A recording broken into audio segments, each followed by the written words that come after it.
All right, we are live. Welcome to the True Sky Crew podcast, where we help you align with the true sky to align with your true self.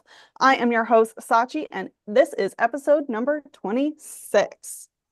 Oh, a little bit of an echo there. So, episode 26, we are going to do some catch up. Welcome back, everyone. Thank you so much for joining us. And we are going to do a little bit of catching up. We're going to review the 2025 products that we have, our amazing calendar, and our amazing daily planner. We have a special guest with us today, Zubida Zwina, beautiful Aquarius. And then we are going to discuss all things Aquarius. And of course, we are going to be answering your live chat questions. So if you have any questions, make sure you plug them into the chat and we will answer them either as we go or at the end. So welcome back, everybody. It has been quite some time. I feel like the Capricornus episode was so many moons ago. We definitely were on a hiatus for quite some time. There were a lot of shifts. And so let us know what you've been going through, how these transits have been, and how you have been aligning with the True Sky. I do want to let you know that Janine is no longer with the True Sky Crew, but I am committed to take the True Sky Crew to where it is going to be. I am so committed to making it successful. I have what it takes and I plan on doing it. And I'm definitely going to be making some changes in the True Sky Crew for the days coming. So I will be describing them throughout the episodes, when they are relevant. So make sure to, just keep a eye open for that. And one of the changes that I'm going to be making is that I want to make this a more community-based venture. So I want people to get more involved. Of course, we do have our amazing Instagram chats. So if you have not already joined that, I really highly recommend it. There are some great people in there discussing a plethora of things, whether it's true sky astrology, true sky transits, some of the, quarrels and conundrums of dealing with people who are still stuck on the tropical algorithm, as well as just chit-chatting about what's going on in life, some memes, some dreams, and everything in betweens.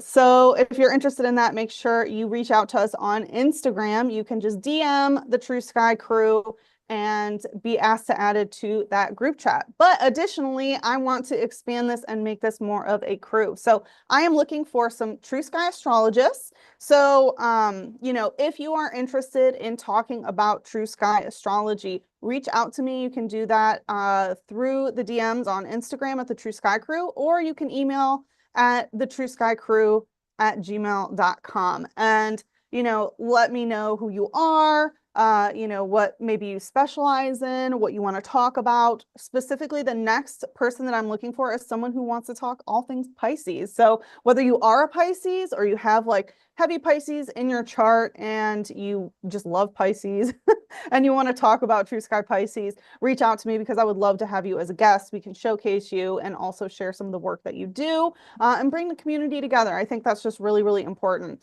But in general, if you're interested in talking about transits or anything True Sky, reach out to me because we would love for you to be part of the crew and just bring the community together.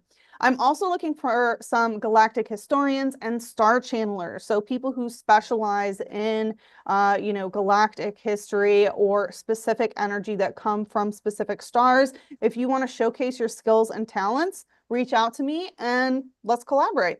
I'm also looking for people who are crystal shop owners or apothecary owner, or if you sell herbs and things like that, because as you know, and perfect guest to have here, Zubi Zwina, we do plant remedies, flower remedies, crystal remedies for each month, plus each lunar cycle in our daily planners. And then the flower remedy is also included in the calendar.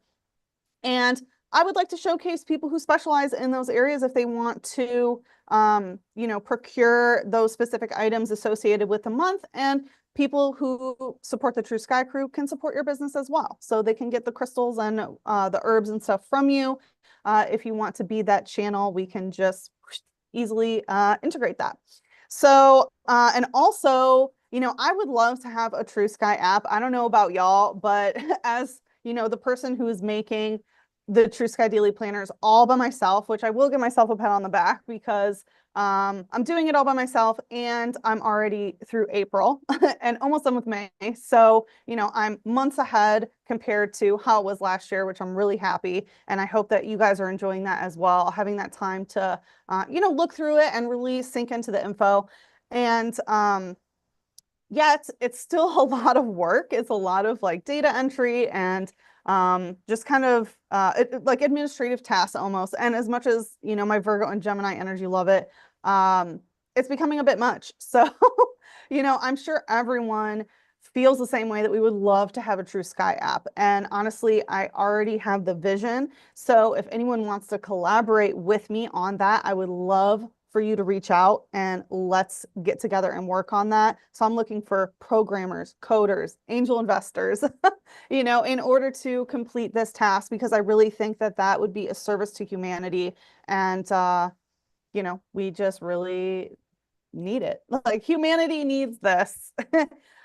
Drop a comment in the chat if you agree with that, that we need a True Sky app. Because, we do have the Sky apps, which we use, of course, on this podcast and things, but like an actual True Sky astrology app, something that is True Sky plus the astrology, right? So that you get everything all in one place. Okay, so quick little snippet before we introduce our special guests. So want to talk about the amazing calendar and daily planners that we have. So we have the 2025 2025 calendar. It is available as a PDF, a digital download, and a wall calendar if you want a physical copy. This is amazing. It shows you at a glance, day to day, what is going on. As I mentioned, there is the plant remedy. You have a little space for your notes. And then there is a space at the bottom that shows you it's the key. So it'll show you, if you don't know what a little symbol is, it will tell you what it is. So it shows sign changes every day, including where the moon is, including in the void spaces, including in the blended spaces, because it's not cookie cutter where it goes from Taurus to Gemini, or should I say, well, yeah, it's a Taurus Gemini, right? So it's like there's the Taurus Gemini void there. And then also, if we think about Capricornus and Aquarius, which is perfect for today's episode, there's a blended area on the ecliptic. So getting that level of detail is so important. It also includes solar fixed star alignments. So if you want to know what stars the sun is aligned with, the calendar has you covered. So if you're interested in that, you can go to stan.store/the True Sky Crew, and it is there. And then we also have our amazing daily planners, which the calendar is great for at a glance. The daily planner is filled with so much detail. It is really amazing. On a daily basis, it has the daily ephemeris, where everything is, in words. So if you don't know the symbols yet, then this is a perfect way for you to still know what's going on. It has the daily vibe for the day. So if the sun is in, let's say, Taurus, it'll say, sun, fixed earth. If the moon's in Sagittarius, mutable fire. So you get kind of the element and modality energy of the day. We also have the numerology of the day, what is going on with the moon. So how far you are into the lunar cycle, and what was the last new moon or full moon, the major lunar event. And then we also have what retrograde planets there are, if there are any sign changes that day, so big, movements. We also have any conjunctions that are going on that day, and then fixed star alignments. So lots of information on a daily basis. If you're interested, that is available as a PDF copy, as well as we are now offering physical journals, and these are amazing. Every morning I'm getting up and journaling certain things. So I'm documenting how my dreams are associated with different alignments. It's a lot easier because the alignment data is right there rather than putting it somewhere else like your phone. And so I do that. I set my goals for the day. I look at what alignments are going on, conjunctions and things like that. And I work with the energies of the day. So that way I'm aligning with the true sky. And honestly, life gets better. Life gets easier when you're just flowing with the celestial sea. And I will say March is the month to have the planner, because we have eclipse season. We have 2 eclipses in March, as well as the equinox. Venus gestation retrograde 2 days ago, I believe, or yesterday.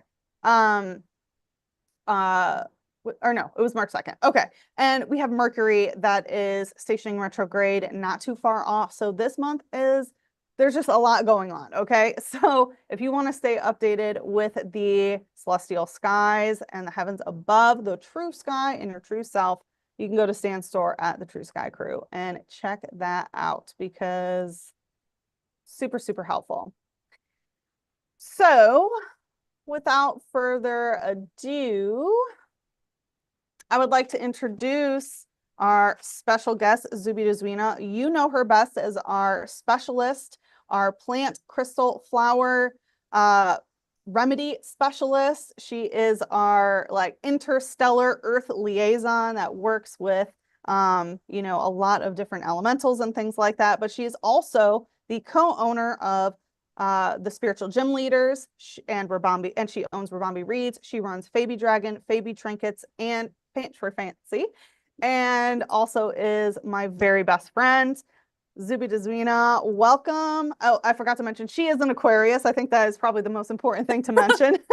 Aquarius specialist because she embodies those Aquarian codes. So I'll let you introduce yourself. Tell us a little bit about yourself, what you do, and then how people can reach out to you if they feel called to work with you. Yes, thank you for that introduction. Hi, everybody. I'm Zubi Dazwina. So as Sachi mentioned, I do all those things as well as I am a Norse rune reader and Pokemon seed card reader as well. I am an elemental healer. So I work with the 5 elements here on Earth in assistance to healing. Similar to energies to Reiki, but I work with the elementals in the elemental realm. I call them nature's playful angels. They're definitely angelic frequencies that I tap into and helping you in the physical realm of Earth, along with your emotional body, your power, your drive, your determination, as well as, yeah, your spiritual journey as well. I'm also a trinket maker, so talisman creator, these like little fairy bell earrings to help cleanse and clear energy. So I infuse energy work in all my creations. So it's wearable, cutesy jewelry as well as, yeah, just wearable, beautiful things. And yeah, I think like we're always evolving. I definitely feel like I'm evolving into this new era, this new energy, as well as like embodying these Aquarian codes, because switching from Pisces, tropical Pisces to true sky Aquarius, there is this huge shift of energy and understanding what all that means. And I'm so excited to work with it as well. So right now I'm just embodying more of a umbrella term of my healing modalities. Awesome. And so if someone wanted to reach out for a reading or energy work, how would they go about that? So you could find me on Instagram and TikTok at Fabi Dragon, or you can email me at fabidragon@gmail.com. And all my links are listed in my bio, and you could find me or email me there. And I will sing praises of Zubita's energy work. When we first met years ago, I had her do energy on my throat, which my throat chakra is popping. And I never really talk about this, but I was a smoker in my younger years and I wanted to quit. I finally got to that point of like, okay, I'm done with this. And I had her do energy work on me. And for the first time in, I think, 9, 10 years, I quit smoking for 2 months. And then obviously I had to do the inner work, but still her energy work was supporting me through that. And I had another session by her a couple years later. And yeah, I've been smoke free for almost 3 years now, I think. I don't know, it's been years. With no cravings, you know, it's not like oh, I need it or anything. So I really attest to her energy work with that. And additionally, I had chronic pain in my right shoulder for about 8 years of my life. It was really, you know, you never notice how terrible chronic, I mean, I guess you do, but you never appreciate how good it feels to not have chronic pain until it's gone. And, you know, obviously I was doing the inner work, which I know Zubita also does, you know, readings and things like that to help people with their inner work, inner child healing and things like that. And so I was doing the inner work and I felt like I had done the work to get rid of the stuff that was in my right shoulder, which has a lot to do with control, whether other people are controlling me or I'm controlling them. And I felt like I needed some support. And so I asked Zavita to do a remote session on me. I went to visit my mom. And so I had her do energy work on me from afar. And I meditated while she was doing it. And in my meditation, I saw a wing pop out of my shoulder blade. And the next day, I asked her to just put her hands and push on my back, and she did. And I felt literally the wing like pull out and crack. And I haven't had any pain in that shoulder since. It's incredible. Like, really, really amazing. So anyway, I just want to thank you, Zuby, because yeah, you've helped me in so many ways, and I'm just so thankful for that. Yeah, and congratulations on not smoking. By the way, your throat chakra is like Yeah, I it's see, like it's light. Like yeah, literally, this is light language, this episode, I can feel it. yeah. I myself am also feeling like I am evolving and ascending and moving in the right direction. So I'm really excited to be here. So let's hop into Aquarius, okay? Without further Ooh, ado, let's get into the it. main event. All right, so Aquarius, let's get to the basics of Aquarius. So the modality and the elements. So it is a fixed air entity. And so, fixed, I always say fixed energy are like solids, whereas mutable is like a gas, and cardinal is like is water. So fixed being solid, they very much are an A to B type personality or energy. Like A to B, and anything in my way, I will crush it. That's how fixed signs typically work. And air sign, so it has a lot to do with communication, information, and thoughts, and things of that nature. Um, and then if we think about what fixed air is, um, we can think about the atmospheric levels around our planet, or around any planet, I suppose, where various densities basically create that ionosphere or whatever it is. So it's a fixed set of air, right? And we could also consider it, which also it's interesting that the different levels of atmosphere have different levels of water, which Aquarius is, of course, a water bearer, very closely tied to water, even though it is an air sign. And I find that a lot of people who don't know much about astrology, they have this assumption that Aquarius is a water sign. um, and it's not, it's air. And that's how you can really tell, like if people are saying like, oh, astrology is BS or whatever, and you ask them like, okay, name a water sign, and they say Aquarius, it's like, you can't say something's not real if you don't even know what it is. That's right. Yeah. And then another fixed air energy is like vacuums, which vacuums, we can consider that space, which of course Aquarius is kind of like the guardian to the heavens above, associated with the star card, associated with space itself. But also a lot of experiments are done in vacuums, and Aquarius as a scientist, I feel like that kind of goes hand in hand. And then we also kind of have a joke about what is fixed air. It's a Yeah. fart in a bottle, people, okay? I remember when you asked me, it's like, what's fixed air's energy? I'm like, it's a fart in a bottle. It's trapped in there. It's that weird Aquarian energy of like, okay, here's a fart in a bottle. I sell it. Yeah, so fixed air, which again, there's a very A to B type thinking mentality thought processes that goes on with Aquarius. It is ruled by Uranus, and it is co-ruled by Saturn.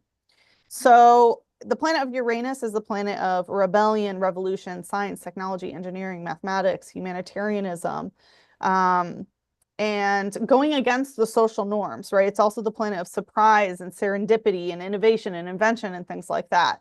And it's interesting that Aquarius is co-ruled by Saturn.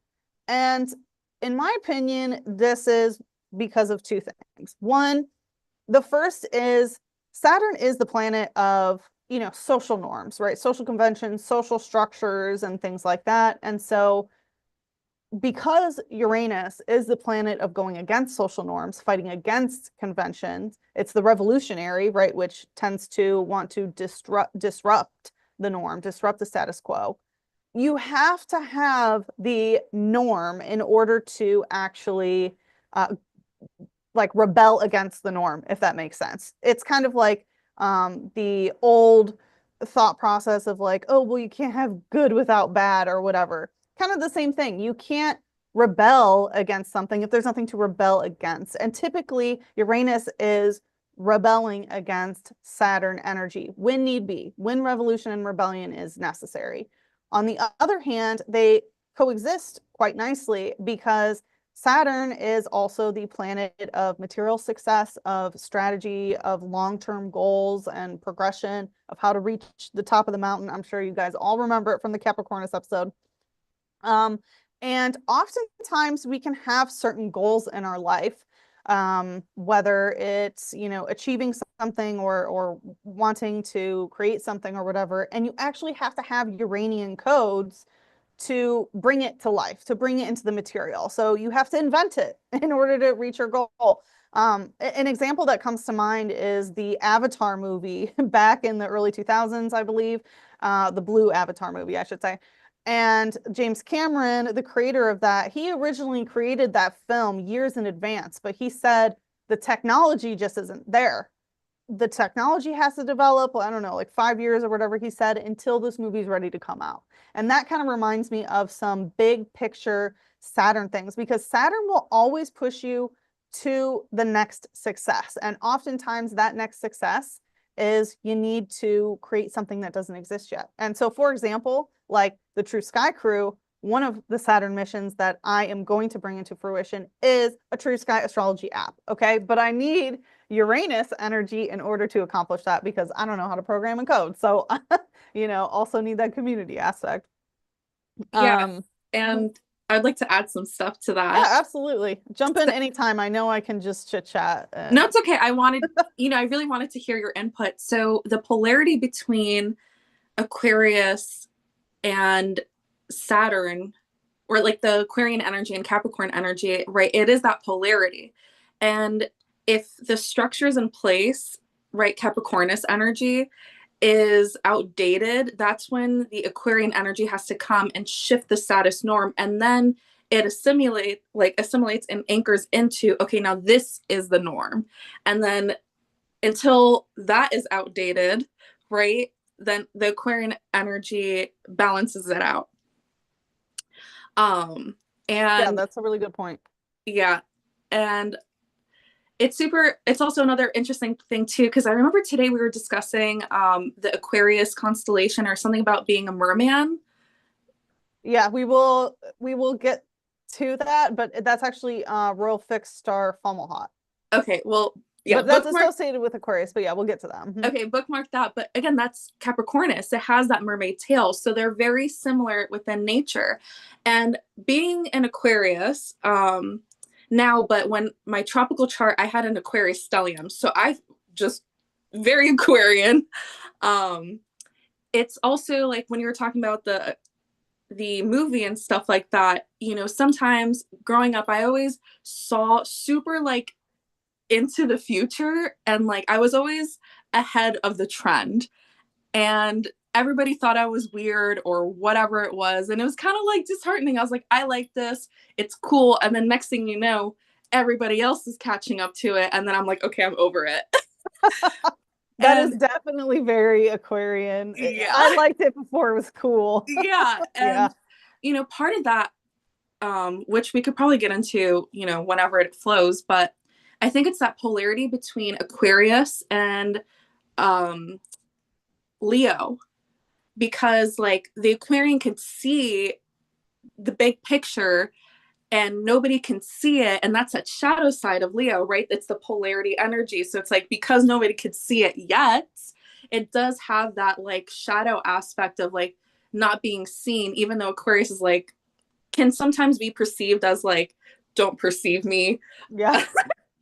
But also its sister sign is Leo, so there is this energy of like being recognized in notoriety as well, of like, hey, like, recognize me, I did this, first or whatever Mhm. it might be. So it's super interesting polarity energy between Aquarius and Capricornus, and then Aquarius and Leo as Yeah, well. it's true. And that social recognition can come through Saturn, right? Through Saturn, when you are pursuing your vocation, when you have a certain amount of social sway, or you're climbing, the social ladder, etc. That is all done through Saturn, and indeed, you can be praised. Mm-hmm.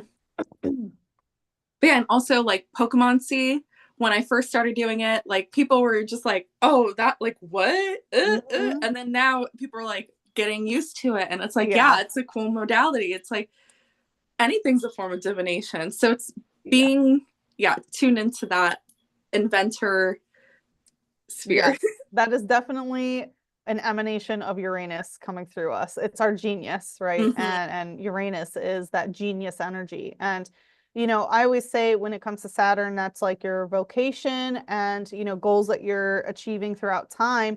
Uranus, I take as like your lifelong um thing that you devote your life to. It's like it's not even PhD. It's beyond that. It is your genius. It is something that you whatever the healthy version of obsessed is that you are putting out there into the world and consistently progressing. Like an example would be like Albert Einstein is a perfect example of someone who's very Uranian, who's very in his Uranus energy, devoting his life to figuring out, physics and light and, having just E equals MC squared. I know he had a lot of other things, but just that tiny little piece of physics equation just means so much. And that is that kind of Uranus energy and how it can materialize in our lives. Aquarius, the constellation size is about 35 degrees on the ecliptic, and this is partially shared by Capricornus, which I will show on the next slide. And that goes into what I was talking about earlier about the blended energy of Saturn and Capricornus.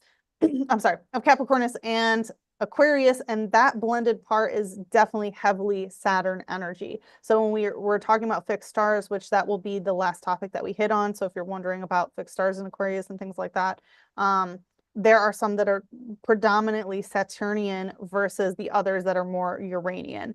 And so depending on if you have Aquarius placements, where they are in the actual constellation Aquarius or where they are aligned with on the ecliptic to the stars in Aquarius or some other non-zodiacal constellations can be a big difference. Huge, huge difference.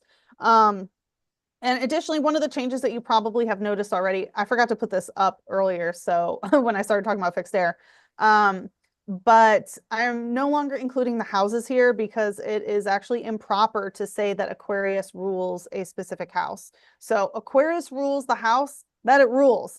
Okay, so if you have Aquarius ruling over your fifth house, then the fifth house ruler is Aquarius. So granted, if you are using the 12th house system, the 11th house is the house of fixed air. That does not mean it is ruled by Aquarius. So all the past episodes are technically incorrect because signs do not rule houses like in a blanket term. Okay. In the 13 house system, the 12th house would be the house of fixed air. But again, Aquarius does not necessarily rule that. If you have Taurus and Gemini there, then Taurus and Gemini rule your 12th house. So that is something that is no longer going to be part of the True Sky Crew because it's just not true. So we're not including it.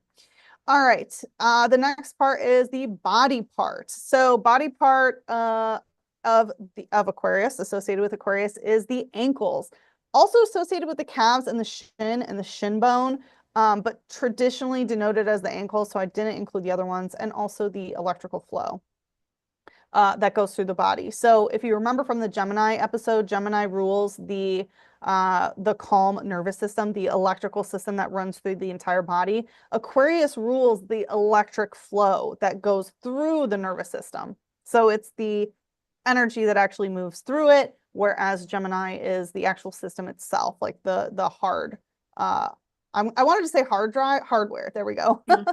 And ankles, I have always found rather curious. I couldn't quite figure out why does Aquarius rule the ankles. I did meditate on it a while, and I did receive an answer, but Zubida, if you want to chime in on your thoughts about the body parts, and then I'll share the information that I received. Yeah. So, well, first of all, I'll just get this out of the way. I always love ankles. That's Like, cute. there's just something like about it. And I remember when we were on a trip, as you recall, I remember going like, Uh-huh. I just love ankles, Yeah. like not in a sexual way or anything like that. It's Mhm. just like a nice ankle, like the way it connects. I'm not sure exactly what it is. Like a dainty ankle. Yeah, like a Yeah. dainty ankle. Yeah. And so it's very interesting that you mentioned the electrical system with the Gemini being that, and then the current is Aquarius. When you said that, it is that water being flowed in, right? It's that flow, so that goes through everything. Um, and the Yeah, I've that been also, huh? I was going to say that's a really good point because water is one of the best conductors of electricity. So it's Okay. actually the electrical flow, even though it is running through the, calm nervous system, it's also going through all of the water in our body. Mm-hmm. Yeah, I didn't know that, so thank you for sharing that because I've been really tapping into nervous system work and how important that is because it is our wiring and it wires into the different body parts as well. But I'd like to hear your thoughts on the ankles and what you channeled through that. Yes. So when I was channeling about the the ankles connection to Aquarius is actually it has to do with the Achilles heel. So it has to do with even, with the sturdiest body or whatever, there are still quote unquote weak spots of the body. And so the mythological history of, well, I guess even not mythological, just the history of Achilles was that was the only place, right, that he could be slain or whatever. And the Achilles heel is traditionally denoted as the term of like one's downfall, right? And so when we think about Aquarius, Aquarius can be the Achilles heel of humanity because it represents science, technology, and all these things. And the hubris of science can lead to the destruction of humanity if these technologies are misused. So that is the information that I received about the ankles association with Aquarius. When I was pondering on the association with the shin and the calves, um, it's very interesting because obviously Pisces rules the feet, but when we consider the legs, um, which are, knee down, right? So it's like Capricornus, Aquarius, that is what's anchoring us onto the earth. So it's very like physical energy. And almost Aquarius, which we'll talk a little bit about later, but it's almost like the divine inspiration that comes through Aquarius is anchored through the body down and is grounded into the earth through the lower parts of the body. So it's kind of like an extension of the root chakra almost. Mm-hmm. Okay. So we will go on to this. So for some of you, hopefully all of you, you saw episode 25 of Capricornus, so you will recognize this diagram. So here's the ecliptic line, okay? And here's Capricornus's constellation, and here's Aquarius constellation. This diagram is not to scale. And so there is this this area on the ecliptic where it's not inside either constellation. It's not in the asterisms, but there is this part that is associated with both Capricornus and Aquarius. And again, this is heavy Saturn energy. So again, if you have placements in the stars that are in this area, you're going to be more Saturn dominant. But if you have alignments or activations of places in your chart that are associated with the stars over here of Aquarius, then you're going to be more Uranian. So that's a good way to sort of litmus test which one you are of either. And if you want to review this, go watch episode 25 on Capricornus. And moving on. So the true season of Aquarius. So we have that the sun enters the Capricornus Aquarius blend on January 31st with the sun aligned with Albali in Aquarius. And then we have the sun entering that Aquarius only energy. Okay. And that happens on February 12th when the sun just finishes its alignment with Deneb Algedi of Capricornus. So that's the little tail end of Capricornus. After that alignment is done, it is all Aquarius energy. And then the sun enters that Aquarius Pisces void on March 7th when the sun ends the alignment with Phi Aquarius. And then the sun enters Pisces on March 11th. So all that Aquarius energy is gone. And this is 2025 data. So please note this can change over time, right? The true sky is not a, it's not a cookie cutter thing, right? Sometimes it can happen at 11:59. Sometimes it can happen at 101. So just know that this is 2025 data. And this is why it's so important to use your own eyes. Connect with the true sky. Get your own info directly from the source above. Look up, okay? And all right, so let's see, moving on.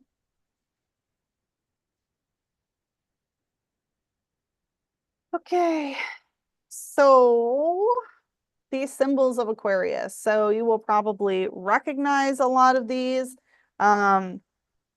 And so I guess Zuby, do you want to talk about any of these? You want me to start them or anything like that? Actually, yeah, I want to talk a little bit about my True Sky awakening and how that came into it and ushering in like the I know. I see that's like I know. Yeah, awesome. Okay. So Sachi and I both had our True Sky awakening around the same time. So her story is very similar to mine. But I'd like to add some things to that. So when we were still in the tropical algorithm, there was a whole series of me trying to get my birth time and whatnot. And me being the intuitive psychic that I was, I just guesstimated. I got my birth time and I was 10 minutes off. So that was already like a woof, like I know. Yeah. And at the time, I was a Pisces sun, Leo moon, and Virgo rising, which was okay. But I was really going for Leo moon and rising. That just felt more natural to me. Like this mane. Uh-huh. So I remember one day, and I already had an Aquarius stellium, like I mentioned previously. And I remember in the kitchen telling Sachi one day, I was like, if I had to build my own charts, I would be an Aquarius sun, Leo moon, and Leo rising. I just felt very Aquarian. None of the Piscean stuff resonated anymore. I was like, I'm kind of over being a Pisces. It was just too, trust me, I enjoyed being a Pisces, but sometimes the depth was a lot. Mhm. And obviously Pisces episode is the next episode, but that depth can also lead to escapism. So coming out of from water and breathing air now, it's And so we both refreshing. went through that, yeah. Yeah. As a tropical Scorpius to a true sky Libra. Oh, wow, is that a big difference? And the air is nice up here. It is. It really is. There's still some water in the like I still enjoy Absolutely. water. Yeah, absolutely. But now we're not consumed by it. And that's part of, evolving as a human being and an individual. And when the true sky reveals itself, it helps you go through that personal transformation to your true self. Mm-hmm. And that Yeah. can be why water is so overwhelming, because when you are stuck with an identity that's not true, that's not truly you, if you're told, oh, the sun was in Pisces when you were born, and it's a fucking lie, then of course you're going to be drowning in those waters because you're an Aquarius, like, which not all tropical Pisces are true sky Aquariuses. Some of them can still be Pisces. Mm-hmm. So I will put that out there. But it is really important to note that a lot of people probably have a rough time in their life because they have a false identity, straight Yeah. up. And oh yeah, so cliffhanger. So moving into True Sky, get this, everybody. I am an Aquarius sun, Leo moon, and Leo rising. Yeah, it's So I true. literally knew my code. It was there. I kind of, whether it was manifesting or like I felt it and I knew it. So the transition wasn't as big as a shock to me because like I felt it. Again, I was already tapping. That was like 2 years prior to the True Sky Awakening. And yeah, it's pretty great. I'm enjoying it and I'm still understanding more about the Aquarian codes and tech and stuff like that. But the symbolism here, I'd love to touch base on the Aquarius symbol, because Aquariuses are known as the alien of the zodiac. Again, this is like mainstream astrology telling you this. But as you can see, the depiction of Aquarius is a human form. So actually, the perfect form of humanity, right? Because Aquariuses are like humanitarianism. The code is Aquarius. So they're not technically the aliens. They're the most human, but look at all the other signs. Most of them are animals or inanimate objects. And yes, there's the Gemini. Of course, that's the two signs, or the two heads as well. And that's very interesting as well with the nervous system as well. And Yeah, how that, the human aspect, very interesting. yes, Because the because other human is Ophiuchus, which mm, is healing. Healing. yeah, so I mentioned like getting into nervous system work, and it is the software, your nervous system, like where you get your information, the brain, and where it delivers the signals throughout the body is the nervous system. So having a regulated nervous system for upgrades and stuff and like healing, right? Healing Ophiuchus, the calm nervous system Gemini, and the codes of Aquarius to move through the body and different body parts is essentially key, because you can do like affirmations, this, that, and the third, but if your system isn't running properly, it's not going to send the right codes to your body. So doing that work is so important, because like you can't upgrade a system if it's malfunctioning, right? And sometimes you need to upgrade the code. Anyways, I'm getting into Yeah, it's totally true.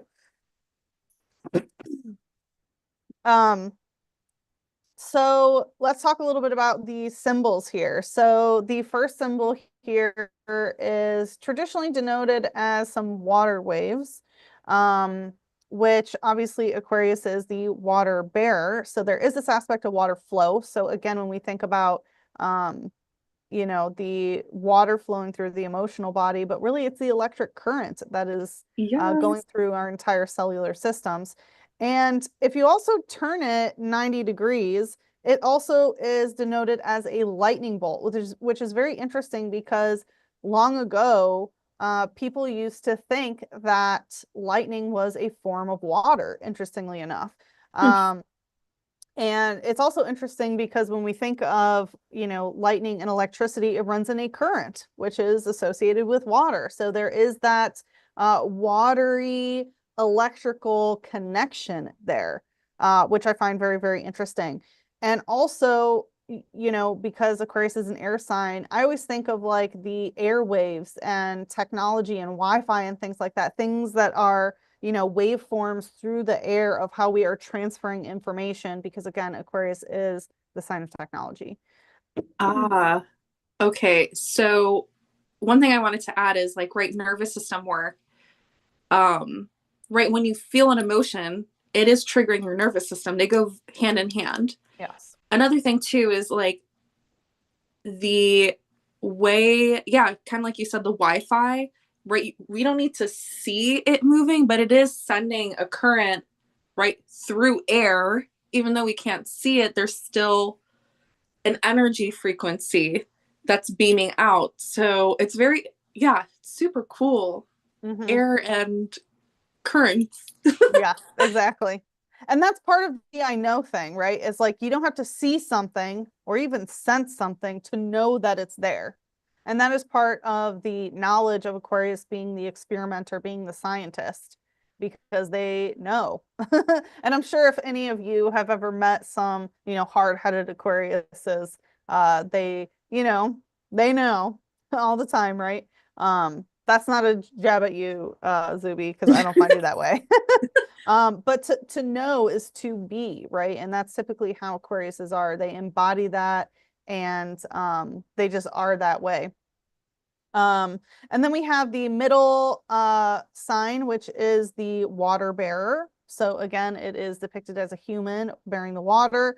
It's also been called the light bearer, which I find very interesting. So if we think about Aquarius as the fixed air entity that is pouring things down, um, then there is that aspect of, bringing light to humanity. And I think it's very interesting that my throat chakra is so lit up right now because I do feel like there are some light codes coming down. And also it's interesting, Aquarius has been associated with the storm god, so that brings that lightning energy back into it as well. And then Aquarius is also depicted as this. So, like a jug or an urn with water coming out. It has also been called the watering pot. It has also been called the precious vase. It has also been called the water bucket and the skinker, which means like a bartender, basically, someone who serves you spirits. And also the I forgot to mention with this one, the hero. So that kind of maybe ties into that Achilles energy as well. Hmm. The Well, first of all, I have this giant jug just sitting there. But oh, there was something I wanted to say about the jug. What was it? Oh gosh. It's okay. That's okay. Well, I'll talk a little bit about a little bit more about it. So one of the things that I always like to mention about Aquarius in terms of its scientific endeavors and things like that and why it holds a jug is because Aquarius is so scientifically minded that it will have this jug of, we'll call it liquid, right? Because maybe we don't know it's water yet. And it will probe the water, it'll check the temperature, it'll check, whatever it is, in order to gather data, right? So it'll check the pH level, the viscosity, or whatever it is, in order to figure out, is it actually water? Is it something else, right? So they're very scientifically minded and they will, do their observations, their analysis, their experimentation on the jug.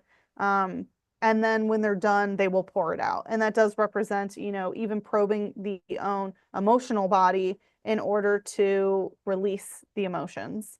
Mhm.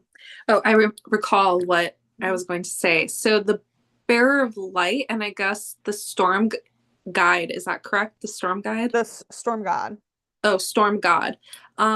It's very interesting because again, in tarot, it's the star, and right back then you would navigate the seas or navigate through land through the stars, like you would follow the north star or however they would navigate. So it does make sense that when, even though it's dark, the star still shines really bright. And again, it is that polarity between Aquarius and Leo energy, and pouring that into the into humanity. But it's very interesting because I don't know, I was getting in like Thor codes with it. It's so interesting because I know that's more associated with like Jupiterian energy, but again, Thor doesn't have to be associated with just one planet. And I was just thinking about the Aquarian, how sometimes Aquarius can also be like super lucky. Yeah, we will talk about some very, very lucky fixed stars, which is interesting. Actually, the luckiest star, the luckiest, actually, the top two luckiest stars of the entire sky are both in Aquarius. Oh, and I think it also has to do with, is it luck or is it statistic, like running the nut, like the code, and just knowing, like tapping into that and going like, zoop, yep, that's it, that's me, and I'm calling that in. Yeah, that's a really, really good point. And, I want to circle back on something that you mentioned because I think it is genius and I never thought of it is, yeah, the daytime, like most people associate, oh, okay, day with Leo and then night with uh Cancer with the moon, but really nighttime is the stars and Aquarius is that. It's the light of the night, which is the stars, regardless of what the moon is doing. And I can't really remember back to the Cancerian episode, but I'm not sure if we had talked about how the moon isn't really part of like the solar system or whatever. Or it wasn't originally part of this solar system. It's a body that was brought here. But that's very interesting because again, Aquarius is that the nightlight. I almost want to call it the nightlight now. Uh-huh. Yeah, it's very Mhm. interesting, all the codes that are coming in while this episode is Yeah, going through. that's that divine inspiration, really. And again, that's what that lightning bolt that strikes is associated with serendipity, divine downloads, all that aha moments is very Uranian, very Aquarius. Mm-hmm. I think most, well, I guess it would be considered tropical, who knows? Anyways, they're saying that most millionaires or billionaires are Aquarians. I don't know, maybe that's tropical, That who it knows? really does not surprise me. And when we get to the fixed stars in a couple slides, it will probably make even more sense. But number one, because of the luck, there are a lot of stars that are associated with making a lot of money if you pursue XYZ in Aquarius. Most of them are humanitarian things or things that help progress society in a certain way. Um, but also because they have that Saturn energy that is associated with them without just like Capricornus is really great at, making money and things like that. But sometimes they can be crushed by Saturn's weight and Saturn's restrictions and Saturn's just like spankings, I'll call them. Saturn, I love Saturn so much, but Saturn's the most harsh of all the planets, I will say, even compared to Mars. you know, um, even compared to Pluto sometimes. I mean, I don't know. I'm definitely biased because I have been a Pluto worker my entire life, and so I work on that high level. But Saturn can be the most difficult for most people. Most people never master their Saturn lessons. They can't get over whatever it is that stops them from fulfilling their vocation, from accumulating wealth, from reaching their goals, for achieving for more. A lot of people get stuck. So not only do they not complete their Saturn level work, they also never even touch Uranus. But thankfully, there are plenty of people, that are doing that work, that are reaching these levels. And obviously, we are here to help guide those people as well. I mean, honestly, I get it. I have heavy Capricorn placements, and it's hard. The stuff that Saturn will throw at you just to be like, are you really going to go through it and reach to the other side? A lot of people can't handle that. And That's true. it's true. And right, we know about like the Saturn return stuff and, you know, the mythos of that, and how, right, the 28 club and just all that stuff associated with Saturn. So I Mhm. get it. So it really isn't for the faint of hearts. Yes, exactly. So let's talk about some archetypes of Aquarius. Aquarius is the scientist, the humanitarian, the revolutionary, the alien, the inventor, the networker, and the engineer. So Zuby, I'll let you tackle whatever of these that you like, and I'll fill in the rest. Well, I will say the scientist, okay, me personally, when I was tapping into Aquarian energy, because I knew, you know, Aquarius, stellium, yada, yada, yada, and how that was like tech and science and math. I did not excel in science and math. I just couldn't get it. But it was funny though, because in math, like I felt it. I was like, ooh, it feels like it's the answer is 58, Yeah. and Mhm. I still passed. So I'll Yeah. give it that much.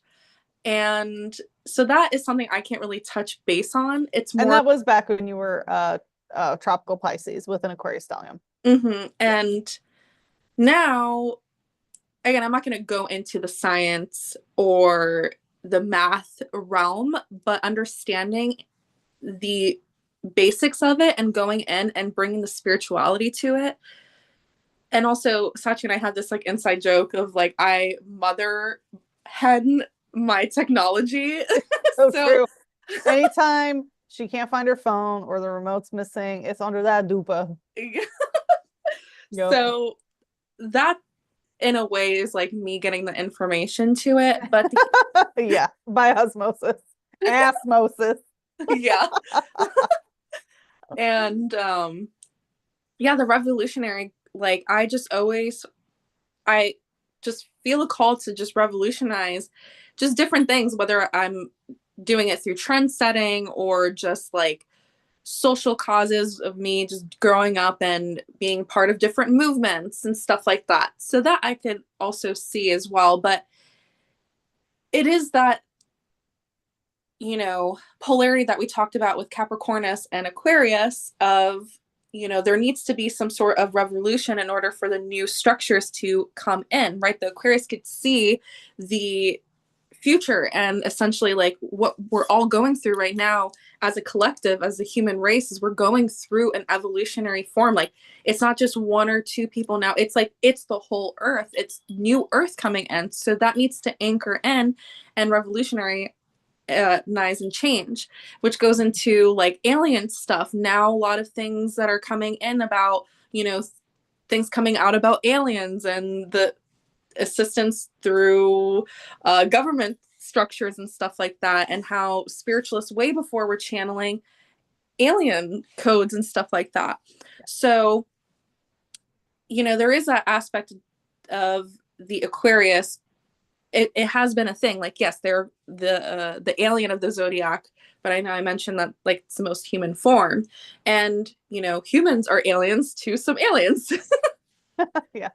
So there's that aspect, and the inventor, like I said, inventing Pokemon seeds, stuff like that, and just like having these ideas. But the thing about the Aquarius is like getting these ideas and executing and pushing through, even though people don't see your vision, you're not getting validation through them. It's you getting that divine inspiration and doing it and pushing through the currents, no matter what your 3D reality is telling you. Again, it's that frequency level of, are you going to keep pushing through? Again, Aquarius and Saturn, keep moving, Yes, keep doing. exactly. Yes.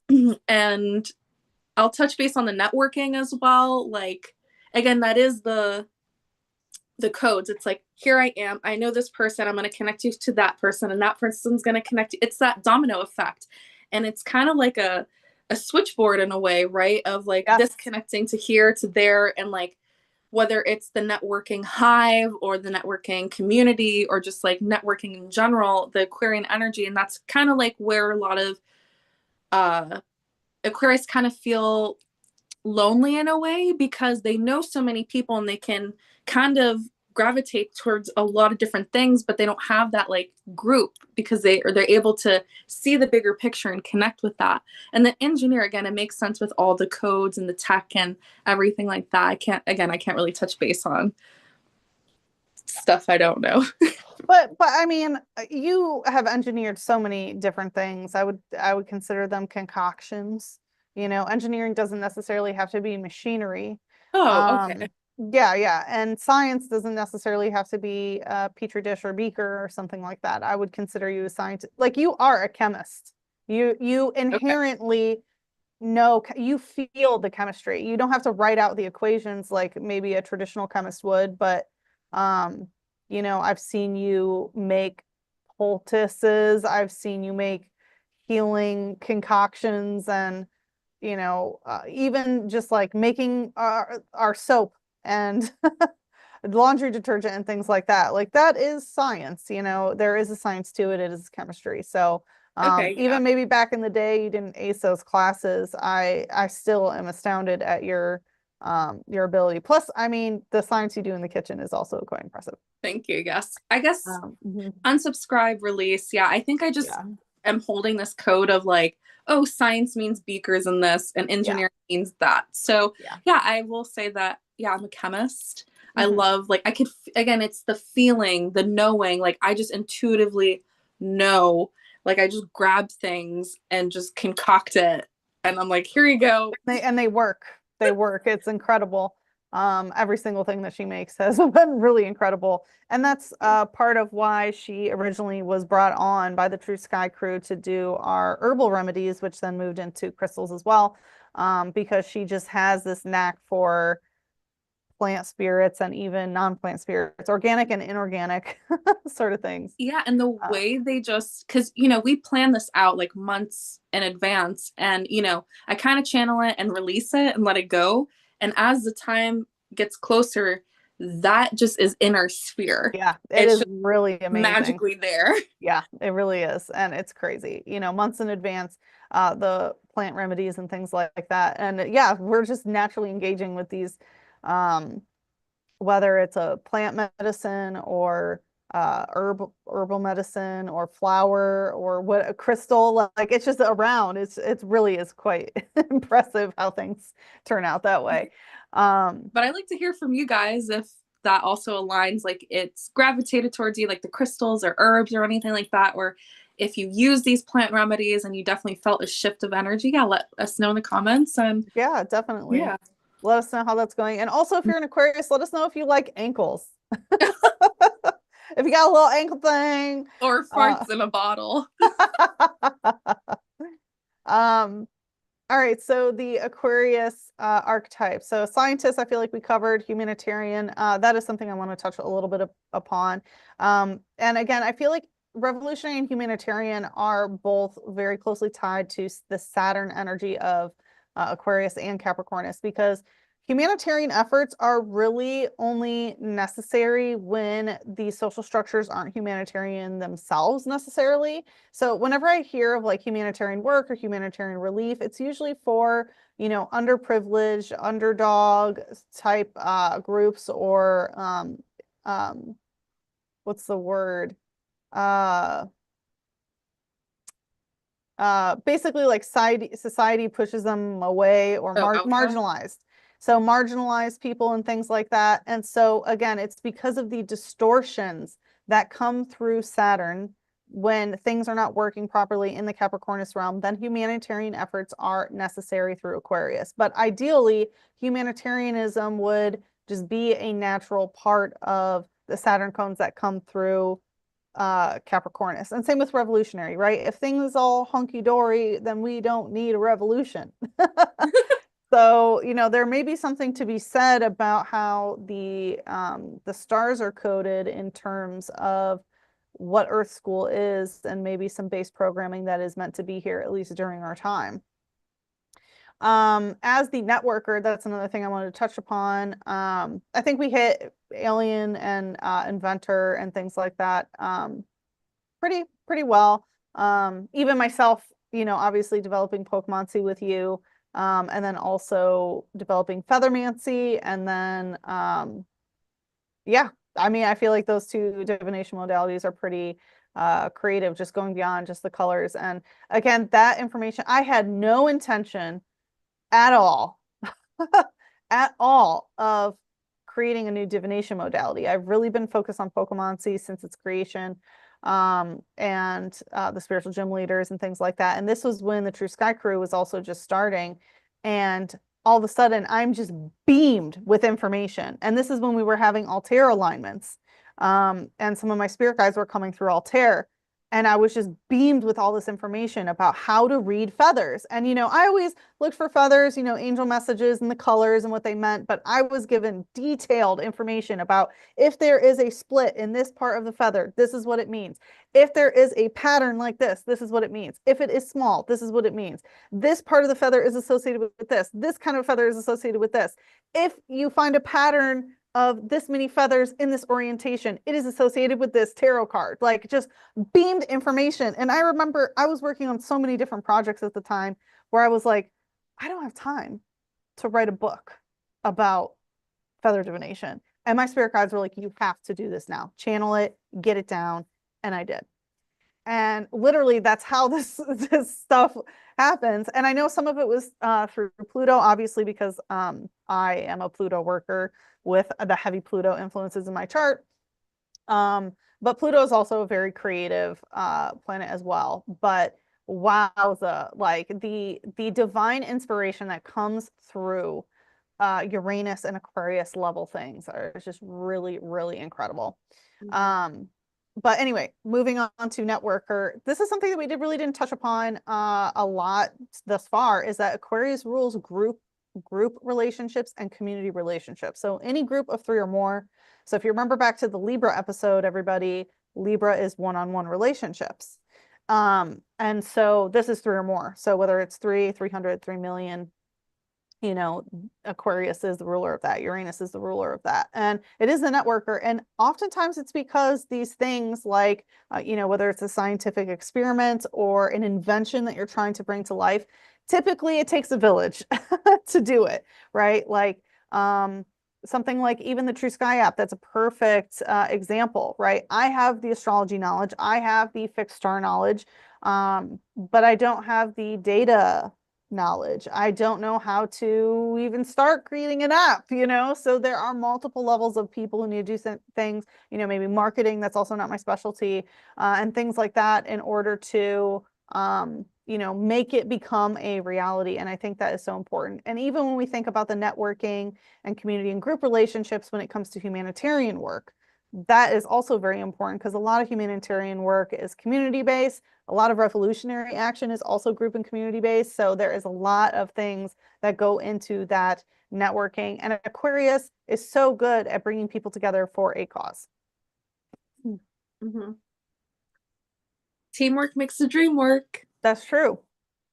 And we were even talking about this maybe a while ago about how Aquarius being betwixt Pisces and Capricornus and how interesting that is because sometimes through the Pisces stuff, it's like, well, through the Aquarius stuff, you go into the Pisces realm and grab it. And then on the other end, it's like, and then you have to kind of go backwards, right? So it's like it's downloaded into your brain, and then you go through the Capricornus stuff of like, I'm going to physically do it. I'm going to physically make it.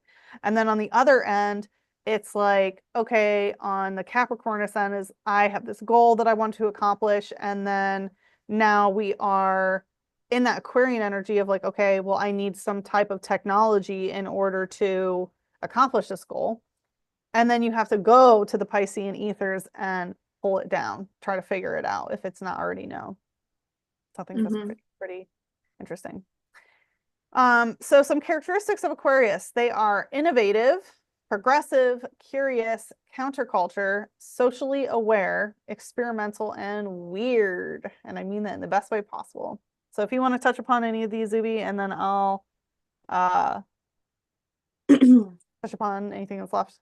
Yeah, I mean, the innovative and inventor kind of go hand in hand. Like, you have to be innovative in a way to like bring in, you know, revolutionary ideas and stuff like that. And the progressive is, again, it's tapping into the future. So like being more open and socially acceptable, like how do I explain it? Yeah, like you're just progressive, whether it's socially or like technology, like who knows, like even back then, you know, I'm pretty sure a lot of Aquarius is like, you know, in the 90s, like, yeah, technology is the way. And some people are like, no, it's not. And like, you know, some people investing in Apple or whatever it was. And then, you know, then people are like, oh, I should have listened. Same thing with Bitcoin, you know, and it's being progressive. So seeing the wave and like, kind of like being open to it, right? It's that open water, it's flowing things out. It's like, okay, cool. And that's a really good point, is it's the flowing water out. So it's like you have to be willing to let go of old emotional programming in order to make room, right? It's like if your jug is full, you can't put anything new in. And it's good to have the cup overflow with, of course, but there is an aspect of the necessity of pouring it out. And I guess like socially aware, it can also tie into the air aspect of analyzing, taking in data like of different social groups and stuff like that, and like taking the analysis and going like, okay, this social group is ABC, and then and vice versa. Mhm. The experimental, and I feel like that's like, again, like Aquarius is definitely weird, right? Because they experiment with things like, does this work? Experimenting with their style and stuff like that, things that are super innovative. So you see a lot of like Aquarius people, like Aquarius dominant people kind of dressing, weirdly. And honestly, I used to dress as a fairy everywhere Yeah, I went, that's true. and that was Hmm. weird or experimental. And, this is like, now we're seeing uh, a bigger wave of people understanding elementals and the Fae, and now there's like Fae Day and there's Fae galas and stuff like that, and people wearing their elven ears and stuff like that. And we could see that bigger wave now, but when I first started doing it, nobody like everyone was just like looking at me weird. And I'm pretty sure they still would. But Hmm. yeah, I think it's just more so of tapping into the future things. It's and the template hasn't fully anchored into earth yet, so it seems weird or it seems experimental, but really it's just seeing the template and like grabbing it. Like that's so curious. It's like kind of like a lasso and bringing it down. Hmm. But I guess counterculture, what is counterculture? So counterculture is very like, okay, culture's normalizing this, I'm going to do the opposite. So it's like creating a culture that is countering or in opposition to the norm of the culture. Mm. I guess I see that with myself. I grew up in a very strict religious household, and I kind of went against what my social norm was. Like I always questioned it or I went against it. And then even like moving forward, I always questioned the school system. I questioned everything because now I truly believe what we were taught is the opposite. Yeah, Like it's don't true. listen to them. Yeah. And like don't listen to them, it's the opposite. And now we're seeing that, right? We're Hmm. seeing that on every level, whether it's food. Now people are waking up to the school system and how they're just trying to put you into college and stuff like that. And now a lot of people are like, that's a lie. You don't have to be successful just doing that route. A lot of people are waking up Yes. to what society has done, and now we're counterculturing it. Yeah. I think counterculture is becoming a bigger thing on a wider scale rather than small counterculture. I'm kind of thinking of like punk rock back in the day was like considered counterculture kind of thing. And it's less about maybe what one looks like or the music that they listen to or whatever, and actually big radical shifts of actual living, like how you live your life and interact on this earth and things like that. A lot of people are, ditching the status quo, the 9 to 5 grind and, work till you're 65 and you die. And yeah, like it's just not, more people are waking up and are just not doing it. Part of that is because more people now have regulated nervous systems where they can feel safe to engage in life, other than what they are programmed and told that they have to do. And I Mm. think that is definitely some big Aquarian codes thing. Yeah, I wanted to touch base on um the ditching the 9 to 5, and we're seeing now with the internet, again, Aquarius technology, like we're Yes. seeing with the internet, like this boom of energy of millionaires just Yeah. overnight Yeah. through the internet. And like you don't have to grind or work really hard. Again, it's nervous system regulation of thinking that you have to be or do XYZ in order to achieve this, that, and the third. Exactly. That's false. But again, it's like if you deem it to be true, of course it's going to be true. Exactly. um but yeah, like we're seeing people being mermaids, people literally just getting paid for writing, or it's just Yeah. amazing, like of this new energy, this new shift now of, yeah, just True. millionaires overnight. It's true. And truly, you can get paid to exist. Like Mm-hmm. everything, there are codes that you can embody where every single thing you do, money comes to you. And again, it's like that is definitely Aquarius energy because when you're doing good in the world, when you are fulfilling what you're meant to do. Money's just a natural part of that. And that is, a lot of people can't let go of their, money, bad programming of Saturn, of Capricornus stuff. And that's that thing of Capricornus of, hard work and to the grind and things. And sometimes in life that is necessary, but that is not how you reach your ultimate potential. And that's why a lot of people just never can master their Saturn level stuff.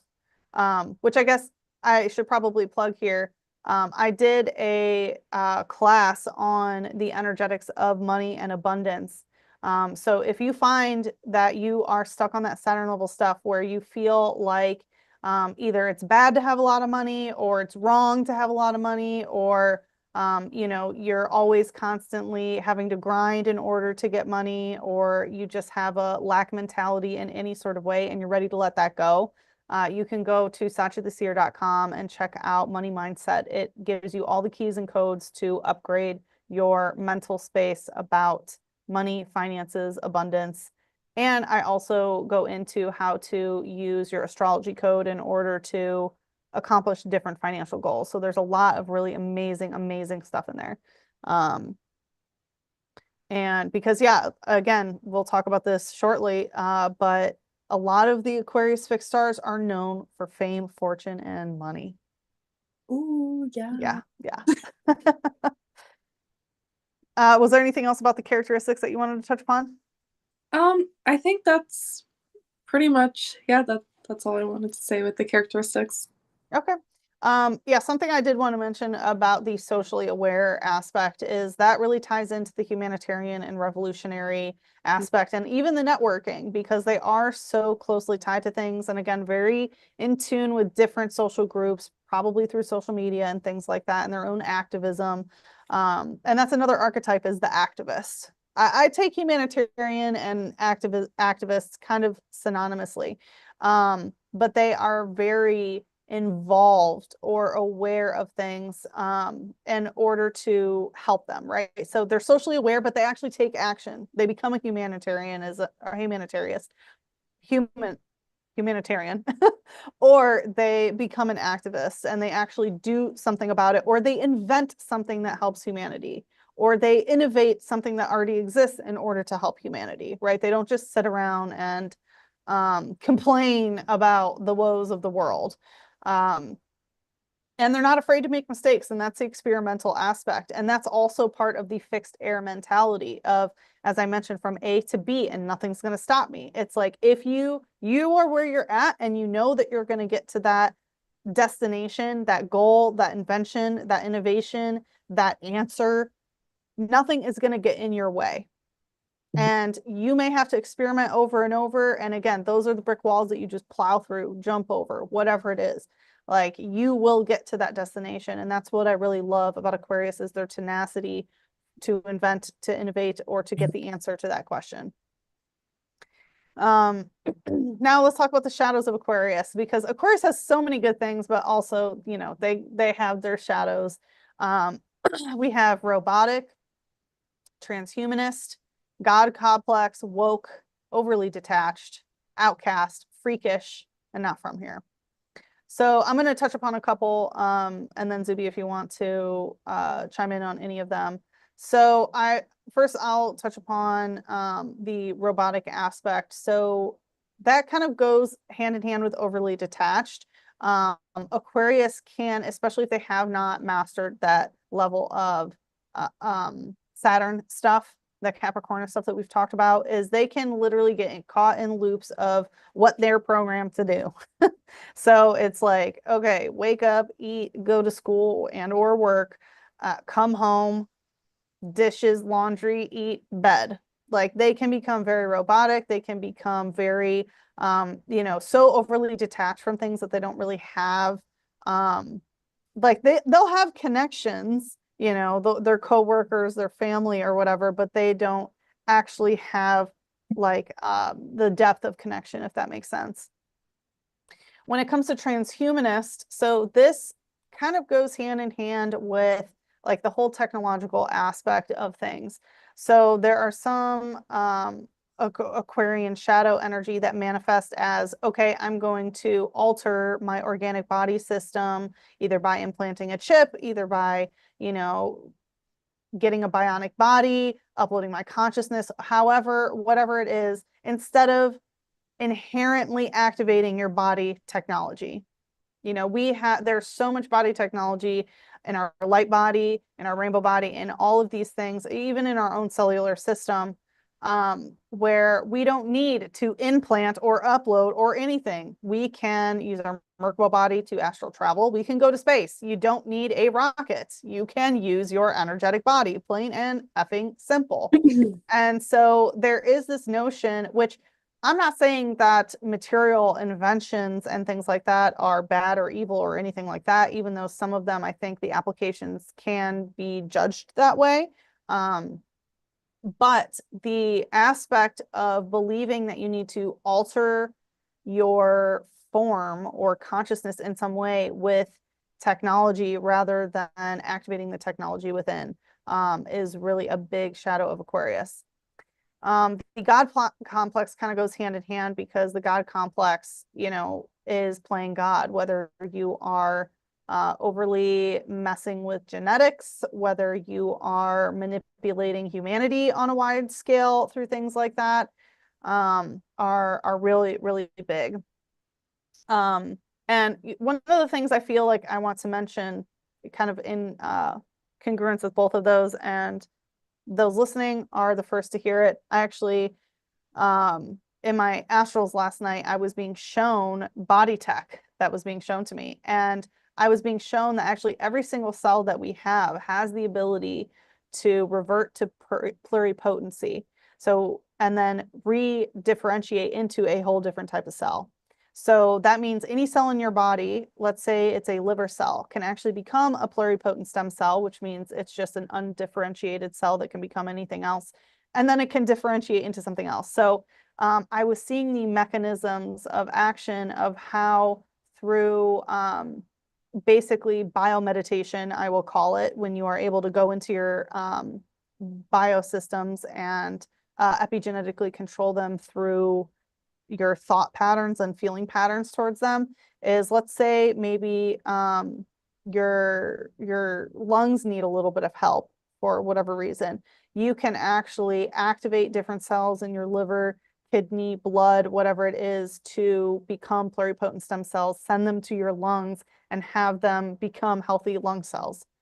So that was really amazing. I'm taking it as fact because I know it to be true, because I've seen it, because I've felt it.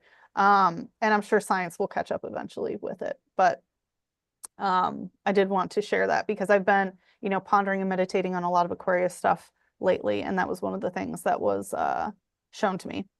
And then the aspect of being woke. So, you know, of course, it's so important to be awakened, but this aspect of woke, this like overly political, correct, it's like kind of, I think of someone who is, you know, sitting behind their computer or their phone, again, just like complaining about the social woes of the world, correcting people's whatever on the internet, but not actually doing anything.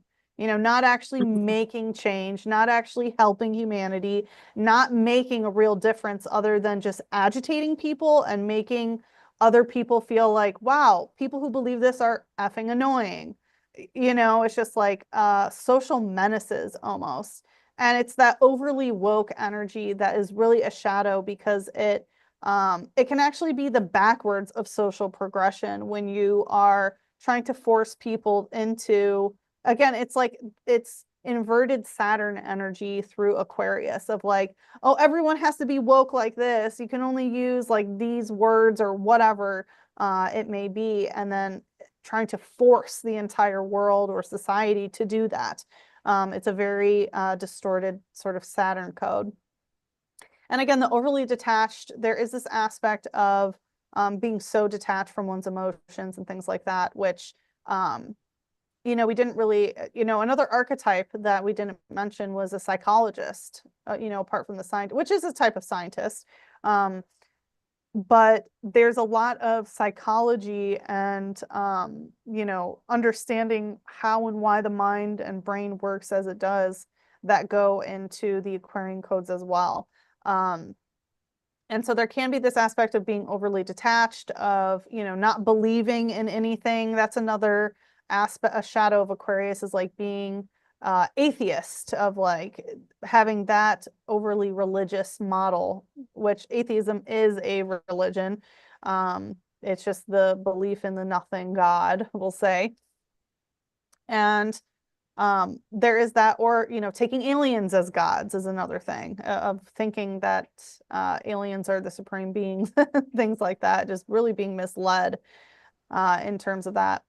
Another part of it is, you mentioned that aspect of loneliness, which is interesting because one of the stars are actually known as the star of loneliness, and we'll talk about that. But Aquarius being outcasted, of feeling so isolated, and like it kind of goes with that counterculture stuff of like, oh, I'm so out there, no one understands me.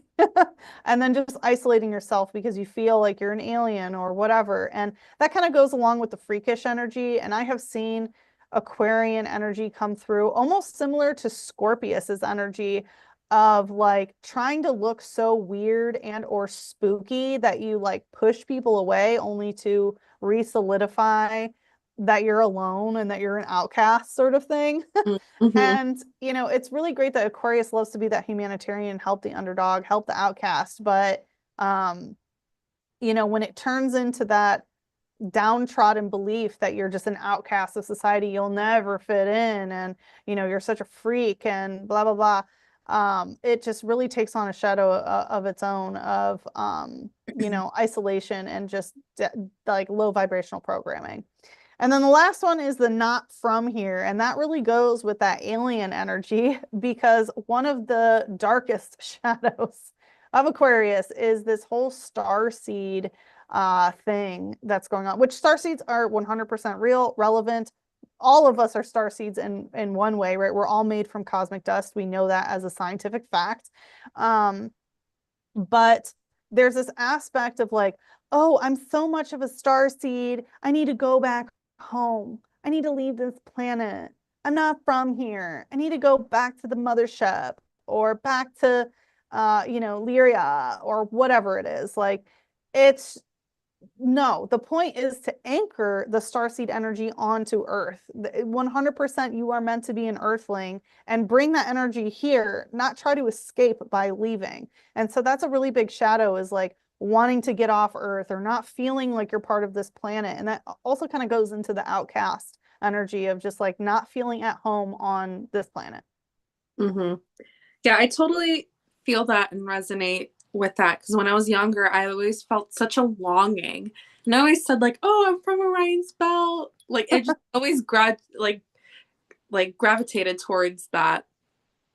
And I totally agree. It's like it's not about escaping. Like for the longest time, I didn't want to be here, and I feel like a lot of people like who are like rather rainbow or indigo children, or the whatever, however you identify as, like we all kind of feel like we don't belong here, and it's because we're different beings of light anchoring more light onto Earth. And we chose to be here, and like accepting Earth, and like such a shift from like not wanting to be here to like really just embracing the beauty of this planet. And I love it. And it's so amazing, and it's so wonderful. And yeah, just planet Earth is so cool. It And we really get to is. experience it and communicate and network with each other and talk to people like you and I, and like, even other people that are either watching this back or here live. Mm-hmm. And the outcast stuff too, it's like you can be out there and like and whatnot, but you could form your own tribe.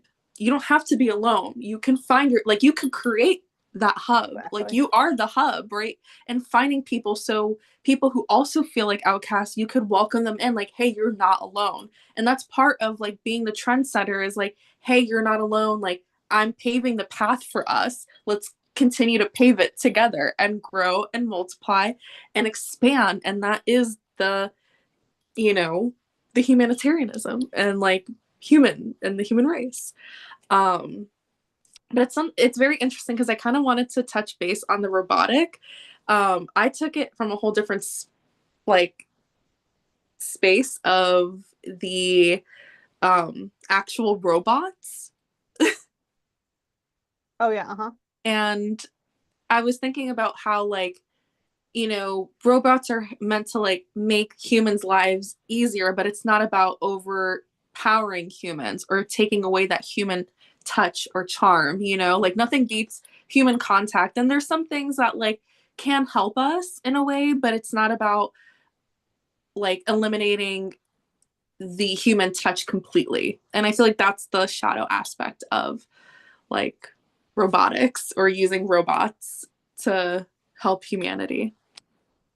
Yeah, that's a very good point. And even sorry, I was just playing around with the video. I'm not sure if you were popping up. I'll have to rewatch it.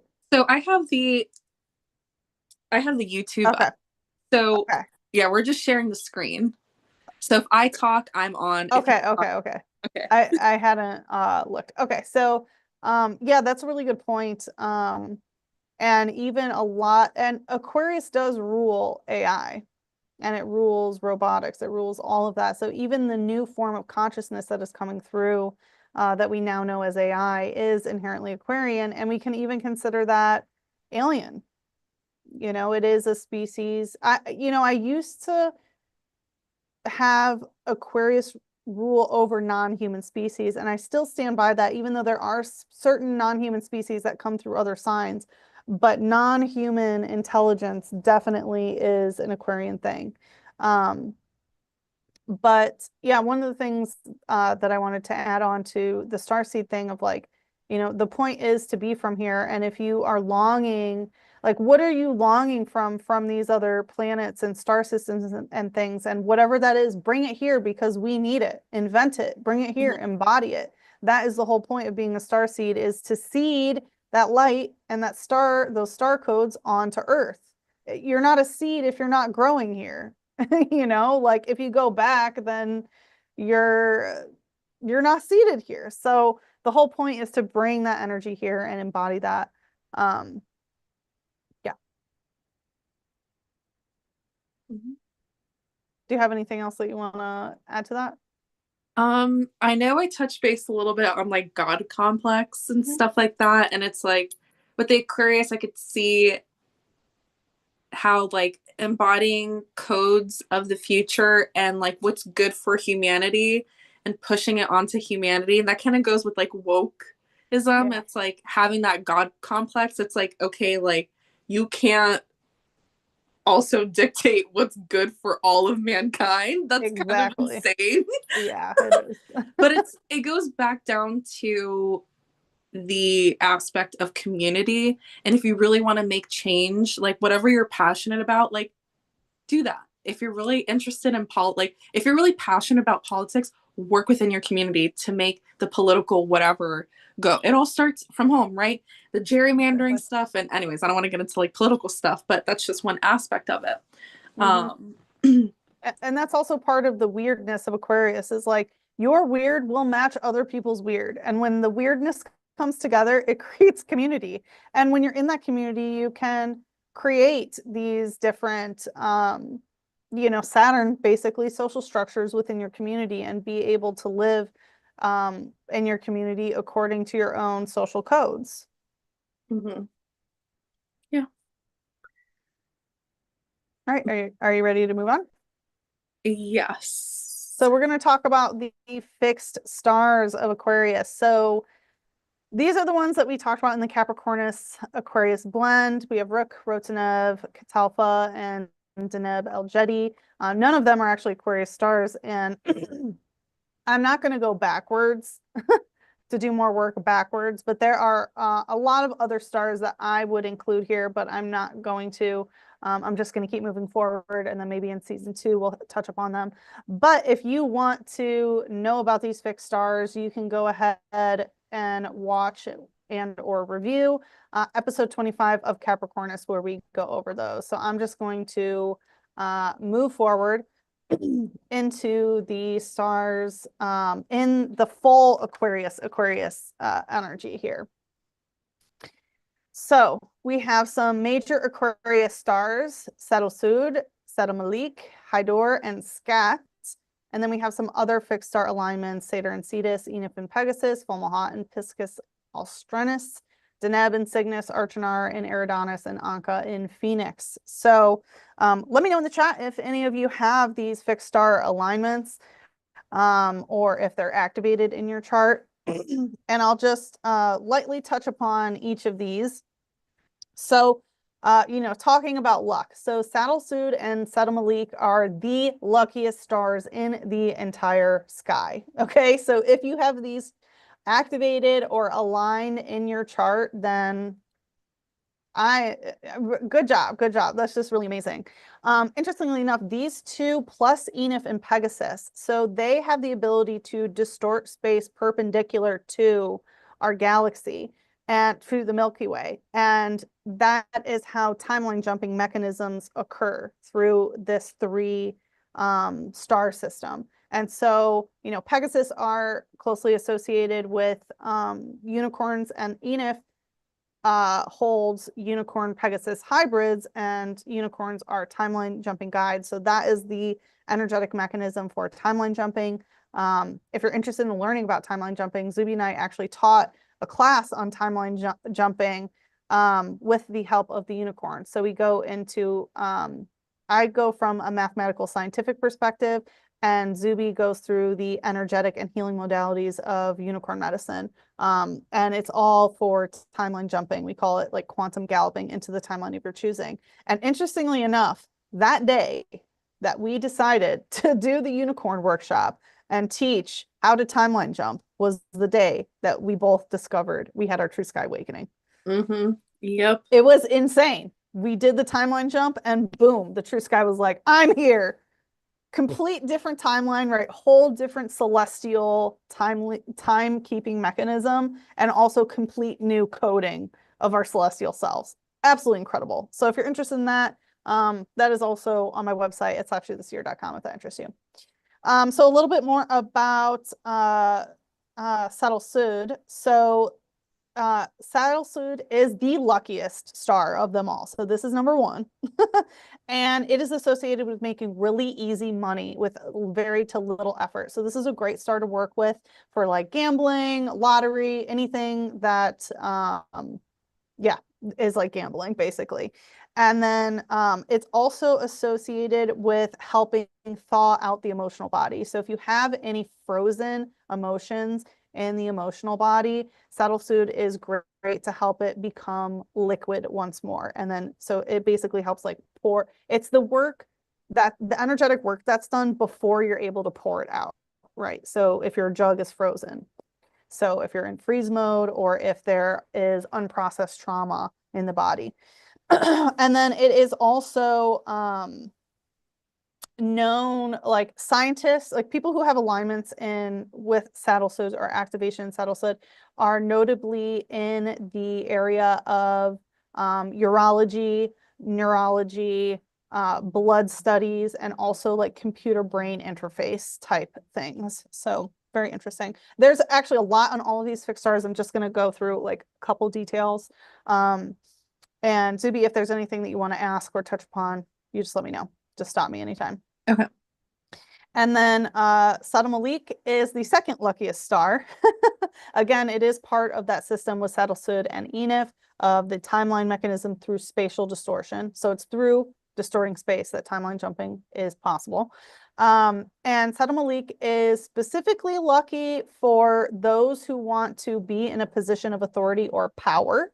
So if you want to rise in ranks, basically, it helps lucky energy in order for you to get to those positions of authority or power. It is also very good for luck in protecting things that are secret or things that you want to keep private. So this is a great star to work with for like intellectual property, any sort of secret blend of spices or sauce, whatever, however it manifests, or even working with private trusts or working in the private world. This is the star to work with. It is, oh, go ahead. I was going to say Malik is king in Arabic. Ah, okay. Positions of authority. Yeah, okay. That totally makes sense. Uh-huh. It is also known for observable phenomena that does not follow what is traditionally known. So things that go against our current understanding of, let's say, physics. Like wave particle duality is a really great example. Any type of observable phenomenon where it's like that doesn't make sense based on our current method of understanding it. And so there is this energy that it calls for investigation. It calls for experimentation in order to understand something because it doesn't fit the current understanding or mold of something. So Saddam Malik also, it was so interesting. I was channeling energy from the star and I kept getting hybrids. And I was like, is this hybridization trauma? And I was feeling like a little bit, yes, and a lot of it has to do with like technological hybrids and things like that. But I wasn't getting that super heavy from here. If anything, it helps that not anchor in. And then I realized what it was through my dream space, which happened that night when I was meditating on the star or channeling the star earlier. And people were coming through my dream space that were a hybrid of different people. So I looked at someone and I knew that they were like that ex-boyfriend and that ex-boyfriend, that friend's mom plus my uncle. So it was very interesting. So in the dream space, these hybridizations can come through as like multiple people's energy coming through as a different individual. So I found that very, very interesting. And when it comes to the like people who have alignments and activations of Saddam Malik, I often find that they have doctorates of pharmacy or they're super into cosmetics, like cosmetic science and the science of makeup and cosmetics and beauty products and things like that. Hydor is also a very, very interesting star. It's a star of new opportunities. And sometimes these opportunities are grabbed and taken advantage of, and sometimes they are missed. So it can go both ways. And this star is very watery. It is very, I almost want to say it's Piscean because it feels very Piscean. And for anyone, like I think it started on February 28th. Don't quote me on that. But we've had the star, I think it actually kind of, depending on how you want to talk about activations, but I think like from the 28th to the 2nd, the sun was in process of occulting Hydor. So literally, you know, right smack dab there. And it just brings in this very Piscean, watery energy. And it's very dreamlike, very ethereal, almost like a psychic fog energy can be part of that. So it's very, yeah, I just wanted to say it's very Piscean. That's what really wants to come through about it. Very, very watery. And it's also known for success in like marine life, marine sciences, marine biology, and things like that. Go ahead. Is that the, because Hydor reminds me of Hodor Yeah, and like that's Game of funny. Thrones, and like Yes, yeah. that's about like right. Spoiler alert: Hodor holds the door. And doesn't that have to do with doors? Yeah, so when I was channeling this star, it can be like I was seeing that it can be a door that's opening or a door that's being shut, and that's part of new opportunities, whether they're being taken advantage of or whether they're not. So it's kind of like a and you know, High Door comes a little bit after these two.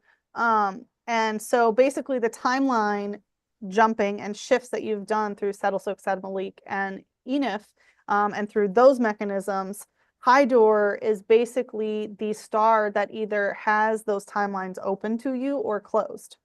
And so, yeah, that does often materialize as doors that are open or doors that are closed. And it's so funny because as I'm channeling this star, Zuby and I did an event where we were doing our Pokemon readings. And there was a door that was just constantly open to the outside near us. And it was so interesting because it's like, look, there it is. It's literally right there. And it was while the sun was occulting Hydor. And additionally, there was a reading that someone got where a door of opportunity got slammed on someone. So those things were coming through very, very clearly through the imagery of Hydor itself. So it's very interesting how things materialize. And that's another change that I want to make about the fixed star things. I'm not going to go into super detail. Although on my personal Instagram, I am posting like a lot of detailed information on fixed stars if you're an Instagram subscriber. So if you're interested in that, you can subscribe there and get more juicy info. But I do want to go into like the practical things of the fixed stars, like what actually happens with this, what is it associated like on a practical level, not just these like, you know, higher level things, which are very important, like timeline jumping and things like that, but actually how do I know if I'm aligned, you know, like how does this actually materialize into physical reality? So you'll notice in the, you know, upcoming things that is what I'm going to be focusing on. And then the last one is Scat. Very unfortunate name, very unfortunate name. And while channeling it, I definitely did get some like sexual deviancy that can come through Scat. But Scat is actually known as the wishing star. So Scat is a great star to work with to make your wishes come true. So I was really getting a lot about the star card that comes through Scat, and that is like, yes, making a wish to the universe and then letting the universe grant that wish. It's not that you have to do anything. There is some aligned action that you have to take, but again, it's like doing the work and then knowing that the universe is going to deliver. You don't necessarily have to do anything necessarily, but again, it's after the space-time shifts have happened through those three stars, and then the doors are either open or closed through Hydor. It's like Scat is the granted wish that happens. So it's a really great star to work with if you've done the work and you just want it to happen. And it's also it's really great for like philanthropic endeavors and is really great for like any sort of uh financial success that you can have if they are very like forward thinking or humanitarian ventures. There can be a lot of success if you have activations or alignments in your chart, as well as like when we're having them in the collective. And then we'll go to the other fixed star alignments that are occurring there. So we have Satyr and Cygnus. So channeling this star was very interesting. It actually came through as the heart chakra of Hen spirit. And so this is a lot is being healed through this star. So there are a lot of love and fertility codes that come through here, as well as like female to female relationship codes that come through here. But there is also a lot of shadow that is being cleared on here, and that is the like over industrialization of animals. And there was like a lot of like force feeding and basically like animal torture at the expense of like consumption, basically overly consumption, and the type of quote unquote like immoral repercussions of using technology to mass produce life in animals at the disrespect of their life. So this was actually like kind of a sadder star to tune into, which yeah, I'm just realizing sad is in the name now.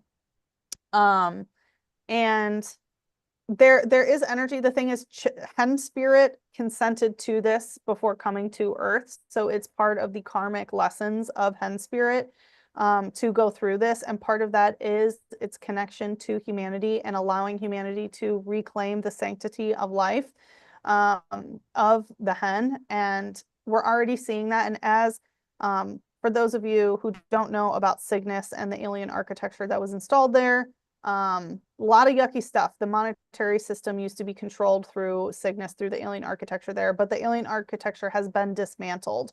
There is still a little bit of residue that's being cleared, but it's been dismantled. That's why you can be a millionaire and not be an evil person, basically, now. That's why you see how we were talking about. There's just so many random millionaires in the world just doing silly little things, or just some people do nothing, and just make a tons of money, or they have, one 15-minute of fame that brings them millions of dollars or whatever that they can capitalize off the rest of their life, et cetera, et cetera. Mm-hmm. And that's because Cygnus is no longer running on that quote unquote evil alien architecture. And so a lot of this is being healed as the residue is being cleared. But yeah, Satyr has some very, very interesting codes there through Cygnus. Well, Satyr is also, sorry. Yeah, go ahead. Okay, so Satyr is actually Norse magic. Mm. Yeah, it's a form of Norse like magic practicing, and it's only women who are allowed to practice, and they're called the vulva. Wow. And it's a form of shaping or manipulating reality. Wow. Okay. So it could be through chanting, through singing, even through runes casting.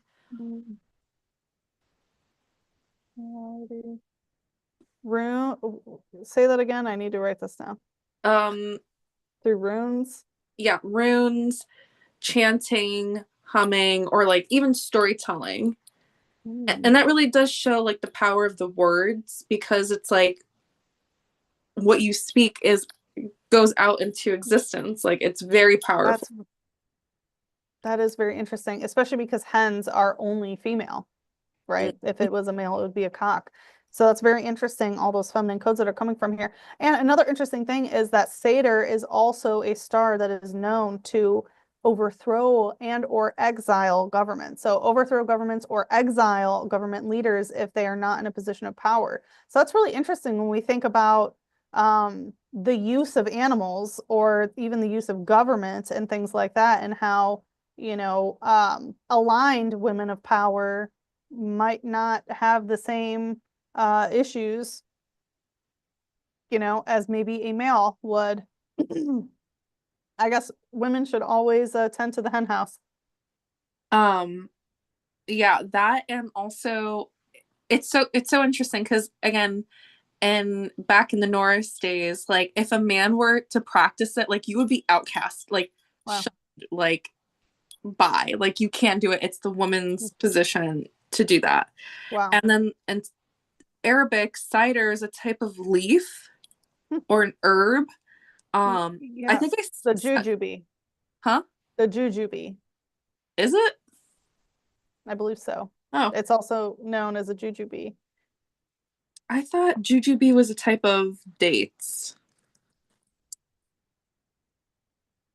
Well, it's SIDR. It's like a herb. It's like powder form. I think I sent you something today about it. Wow. And you could use it for different things, but overall, like the energy of it is like used for like protection or like removing black magic. Like it's like in a ritual form that way, but it's also like a skin protectant. It helps, like a lot of people put on their scalp as well for hair growth or hair strength and protection. Obviously there's different levels to it. And yeah. That's very interesting. Thank you for that. I'm gonna have to add that to my info boxes, because yeah, there's actually another plant spirit that I channeled through that. It's not the traditional what we would associate with jujube, but it is a plant that can also be called jujube. It's one of the lotus, it's a lotus derivative. And people who consume these were known as lotus eaters, who were basically just like, kind of an aloof. So it's interesting that you were bringing forth that that plant medicine, because there's also another one that comes through there. So I definitely like the energy of the one that you're sharing. So I'll have to add that to it. Thank you. Well, yeah, of course. And it's so funny because jujube, like because remember the Fountain of Youth Yes. soup that has jujubes. That's how I know it's a date. Okay. And then guess what's also in that? Hmm. Lotus seeds. Oh my gosh. Wow. Yeah. Wow. Which is Okay. like, yeah, it's like known as like the fountain of youth or like, right, immortality, right? It's like the Mhm. whole point is to, right, Chinese medicine, right, to live a Mhm. long life. Which is very interesting because we have one of the one of these stars is also associated with that. I guess I'll just go to that one. Um, Kind of on brand. That's Anka in Phoenix down here. So Anka actually means Phoenix, so it's like Phoenix, Phoenix, and there are immortality codes that come through this star of death and rebirth, which does not necessarily have to be the mortal coil. Although the lower vibrations of Anka can manifest as like violence that can actually be deadly, and sort of the transition out of the mortal coil back into the ethers of the spiritual realm. Um, but it doesn't necessarily have to be. And this star does have immortality codes. It is known for like people who have this alignment or activated in their chart are associated with having a very, very healthy, long life. They're also known for like unparalleled beauty or excellence. They're very, very powerful, very ambitious. And it brings a lot of transformation, death and rebirth. This is also a star that's great to work with when you're talking about energy control or Kundalini control of being able to work with your own energy and have a self-sustaining energetic system of like your energy body. And it's also associated with new ways to see light. So interestingly enough, different activations of this star are associated with, or different ways to see, I should say. It's associated with the creation of Braille. So being able to literally see in a different way. It's associated with the creation of the electric lamp, of literally bringing light to things in order to see in the dark. It's also associated with satellites being created and put into the, um, I'll just say the atmosphere. Um, and how they are able to broadcast to television. So satellite television was associated with this as well. So I just find it very interesting, the innovative Aquarius energy coming here, and also that light bringer energy that we were talking about in Aquarius actually comes through Anka. um, okay, and then the going back to up here, Enif and Pegasus. So we already talked about how it has the energy system that runs through Enif and Saddlesud and Sad Malik, through the in order to distort space to shift timelines.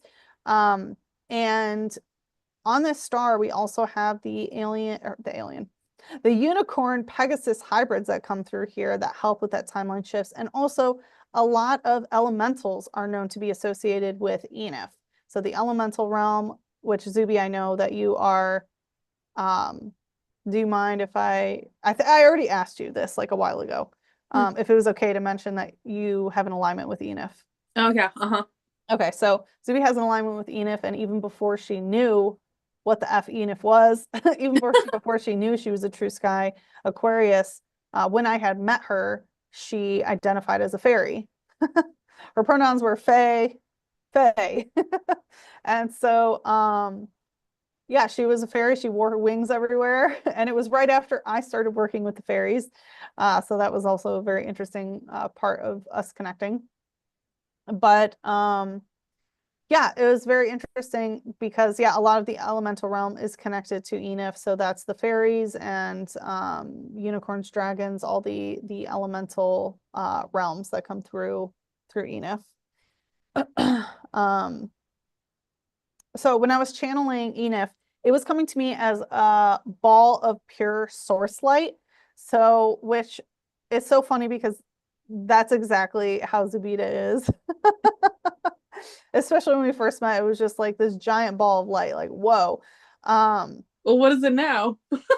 I would just say you know how to have boundaries with your own light. It's like you know how to protect it better and like veil it or shield it rather than just be like a giant ball of light to everyone. Because one of the things that I was seeing about this is it's exactly like a moth to a flame, or more like a mosquito. That's what I was seeing, is like this giant ball of source light and all these mosquitoes that want to come and feed off of that light, that eventually get burnt by it. But it just literally was just coming as a big ball of light. So there's so much source light that comes through Enif, and Enif is also associated with a lot of the of light body activations as well. And specifically, a lot of the things I was feeling through Enif is the channel from the heart chakra to the throat chakra came through Enif.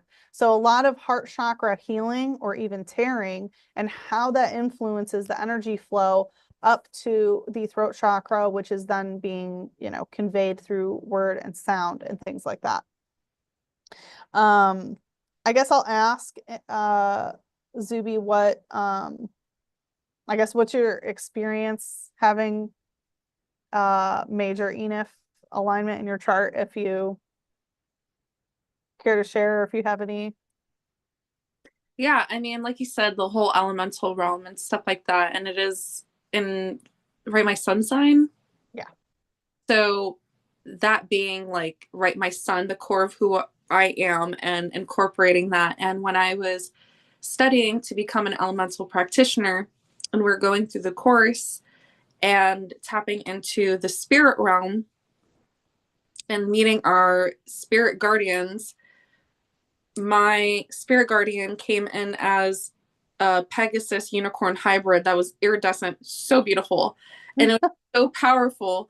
And then I remember coming like back from it and like sharing it, like we're all sharing it in our class, and as I'm sharing it, nobody else had that, and I was like, oh, am I the only one?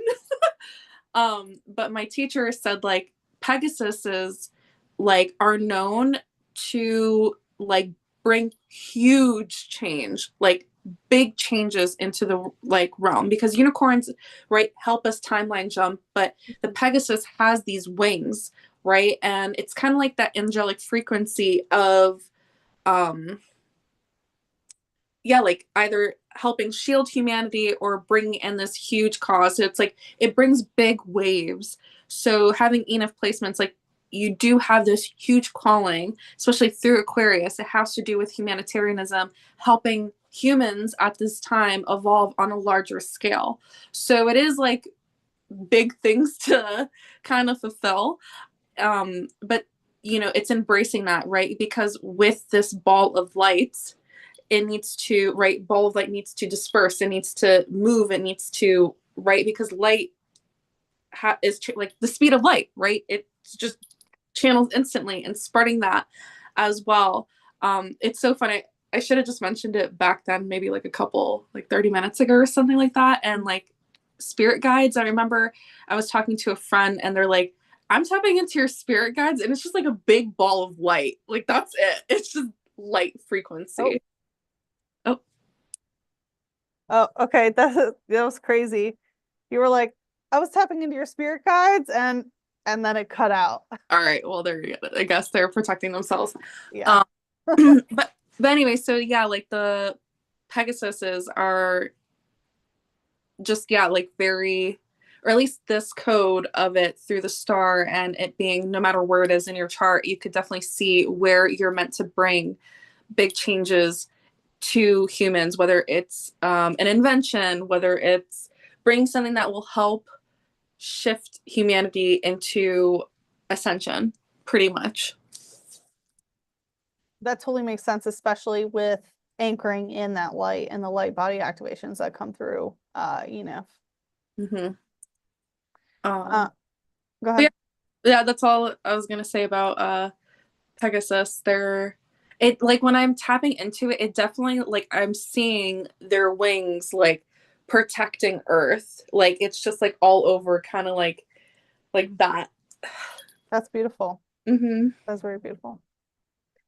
The next star that we will talk about is Falmahat in Piscis Austrinus. So very interesting, because Falmahat is a royal fixed star.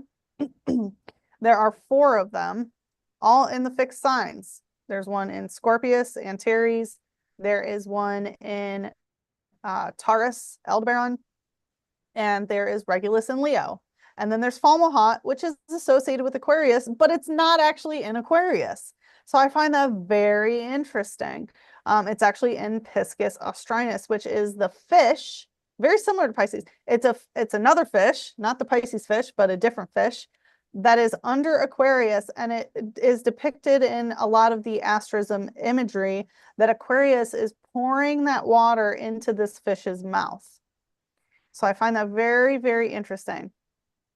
Some of that may be, well, okay, we won't make conjections. Let me just give you the information of what I've channeled from Fomalhaut. So Fomalhaut has so much information, and I'm just going to skim the surface on this one. All royal fixed stars are just loaded with info. But Fomalhaut is known for great fame, great success. And it's a star that is associated with divine inspiration. So it's interesting, that Aquarius is pouring it into the fish's mouth, because that can be considered the divine information, coming into our brains, coming into our own water.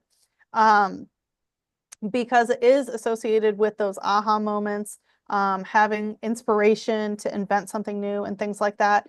And Fomalhaut is also known as the star of loneliness. So a lot of that isolation energy can actually come through Fomalhaut, which again isn't in Aquarius. It's in Piscis austrinus. So it's actually not necessarily part of Aquarius. And what I was getting when I was channeling this star is the loneliness comes from longing for something that has yet to be created. So it can be this longing. It's like, oh, I want this, like me and the True Sky astrology app. Okay, people, like straight up, I am longing for this thing. Okay, this is a Fomalhaut royal fixed star endeavor. I am longing for it. And then that loneliness goes away once it's created. And it's interesting because this used to be known as a star of loneliness, but now, based on where it is in the precession of the equinox, because they used to call it the lonely star because it was the only one that was in that area of the sky during a certain time. But now there are other stars. So when I was channeling this, it's associated with loneliness, but with time and doing whatever you're doing, then that loneliness goes away. So even though the loneliness codes can come through in this fixed star alignment or activation, there is still that promise that the loneliness does not have to be forever. So even though it has those lonely codes, it also holds the keys and codes to overcome that loneliness and not feel isolated or things like that. And it is the watcher of the South as well, when we're talking about the 4 royal fixed stars that are associated with the 4 different directions. Let's see what else.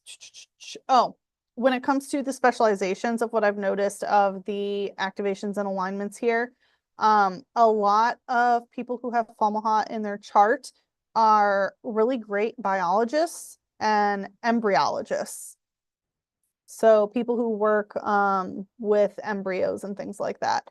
And then also, I don't remember the name of it, but the people who study octopuses or octopi, I heard that octopuses is now an acceptable word. So people who study octopuses, and also operatic singers come through Fomalhaut, interestingly enough. Is there anything you want to add to that, or should Yeah, I okay, had go to ahead. look it up. Piscis. Visica Pisces reminds me of Piscis. It's spelled the same. Oh, okay. Um, so it's pretty much like the in school, like learning like what is this chart where the 2 circles overlap and there's like that middle? Oh, like a overlapping or Venn diagram. Okay, yeah. So it's like that, but it's sacred geometry. Hmm. And it has to do with like Piscean in a way, but it's like overlapping. I want to show, let's see if, can you see? Let me see if I can make your screen big. Do I make it? I'm not, here. Let me try, how do I get rid of this thing? Here, hold on. I think I can. I think if you switch out the video to the slides. I'm trying to exit out, but for some reason where's the exit Or button? Oh, you, here.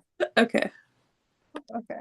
Or if you Where want to share your screen, I'll Let's send see. you the link. Okay, here we go. Okay. Okay. Um, Let's see. Did that work? this is not the greatest view, but that's pretty much what it looks like. Wait, so what is this? So it's called uh Vesica Piscicus, right? Is that Okay. it has This, it's I spelled think so. it's spelled the same as Okay. Yeah, the okay. star. Okay. Uh-huh. So it reminds me of that. And it's like, it's sacred geometry. And pretty much a lot of people are associating it kind of with the Piscean energy. But essentially, it's like hidden secret, hidden knowledge of like divine feminine and divine masculine energy, but working in the like binary sequence. Hmm. So I'm in this website and they're saying Okay. like the pretty much the code, and apparently Solomon's temple was built through the sequence and the way Mm. it's structured as well. So there's a lot of energy between these. But essentially it's supposed to look like a, you know, Yeah, Venn diagram. yeah, but in the That's very interesting. the way it's birthed. But anyways, you could look it up yourself. I only know the name. I don't know that deep into it. So Okay, yeah. I'll I definitely have to look deeper into that. We can explore that together. yeah, I'll send you the link. Okay, yeah, that's very interesting. And I encourage all of you who are watching to also check that out too. Is there anything else you want to add to Fomalhaut? Um, no, I think that was like where my mind immediately was like, let me Google it. Okay, yeah, it's very interesting because I was just thinking about even Pisces, and maybe we'll have to talk about it in Pisces, but the fact that it's two fish that are connected can be probably considered like a Venn diagram of like no matter what we are connected. And even that energy pattern is the pattern that starts and it kind of goes to embryology of Fomalhaut, of the one cell that divides into two. Mm-mm. And that's exactly what it looks like. And even when we look into the cellular replication process and the tubules and things that happen with the cytoplasm shifting when it's replicating, it looks like that. And then it doubles again, right? And that's where we get the true flower of life and so on. So that's very interesting. Yeah, we'll definitely have to dive deeper into that. Well, what I say is the middle part looks like the entrance. Oh, the yoni, yeah. Yes. Uh-huh. That definitely makes sense. Yeah. Anyways, yeah, I just emailed it to you. So Uh-huh. Okay, yeah, cool. Thank you. Mhm. And even, when we consider Aquarius the scientist and genetics and things like that, genetics and the information within can be considered very Aquarian. And even pouring that into the Pisces system can be considered giving that information that is necessary for reincarnation or rebirth. So I find that very, very interesting. Um, so next we'll talk about Deneb. Deneb also has so much energy. Obviously, it's part of the Cygnus star system, so you already know that there is a lot there. But this star specifically, a lot of the energy and the energetic residue of the alien architecture has been removed. Or like obviously all of it's been removed, but the residue is like really cleared. This is a star that is associated with a lot of space travel can come through here. It's a very Venusian star. When I was tapping into Deneb, it was very Venus-y. It felt a lot like Venus. And the energetics of it can function like a Venus retrograde even, which is perfect timing because we're in Venus retrograde now. But it's a star that is associated with bringing star-crossed lovers back together again. So having a long lost love that you encounter or re-encounter and things like that, even across lifetimes, Deneb is that star. So if you have this aligned or activated in your own chart, likely that situation will happen to you. And so it is definitely a star of love. On the low vibe end, this is the specific star that used to run the specific energy of how war was won through money. So how the monetary system controlled the war machine and how the war machine, wins and losses was associated with, whoever had the most money, basically. Mhm. So not any warriorship or things like that. But again, this has been cleared. And yeah, that was mostly what came through Geneva. Again, there's a lot of other stuff, but Yeah. we realize that we're definitely getting long on time, but I do want to get this information out. Is there anything that you want to? Well, yeah, two things. One, when you're saying like the money thing, again, kind of going back to Game of Thrones, remember the Iron Bank just Oh yeah. funded whoever had, like, they gambled on whoever had the most money Yes. on winning the war. Mhm. But if you got these dragons, Yeah. Yep. um, but Cygnus, it kind of like, I don't know, I heard Cygnus, like Sigmund and Freud, it kind of like had like similar sound frequency, Cygnus and Sigmund. I don't know much about Sigmund. I know about Freud, but Or no, yeah. his name was Sigmund Freud. Oh well, that's So that was his first name. okay. Yeah. Okay. Who was a psychologist, so I wouldn't be surprised if a lot of psychological stuff came through Cygnus. It's always fun. That's really weird. I always thought it was like Sigmund and Freud. Or What? is there a Sigmund and Freud? I There have might be. Let me look it up. Um, let's see, Sigmund and Freud. It sounds right. Um, yeah, no, it's just Sigmund Freud. okay. I don't know where I get the arrow. Okay, whatever. Maybe Simon and Garfunkel. But it's really interesting because through Deneb, another thing I channeled was that string instruments come Mm, through Deneb. So guitars, ukuleles, banjos, and things like that, and being very skilled at those was something that came through very, very strong. I guess that kind of makes sense with the whole love thing. When we think of love, it's like playing your lover guitar, like Mhm. guitar, like ukulele, and then on the opposite end with like the war stuff, right? Like there's a name for it, like those that sing about the war, Oh, right? like the bards, yeah. Yeah, Mhm. right. They're playing something and they're like, Yeah, oh, anyways, so yeah, uh-huh. Um, okay, so then we have Archenar in Eridanus. So Archenar is known for finally putting emotional programs to rest. So sometimes these can come through family lineages. This star is very closely associated with the South Node. So if you have alignments and activations of Archenar, they are going to be very closely linked to wherever your South Node is.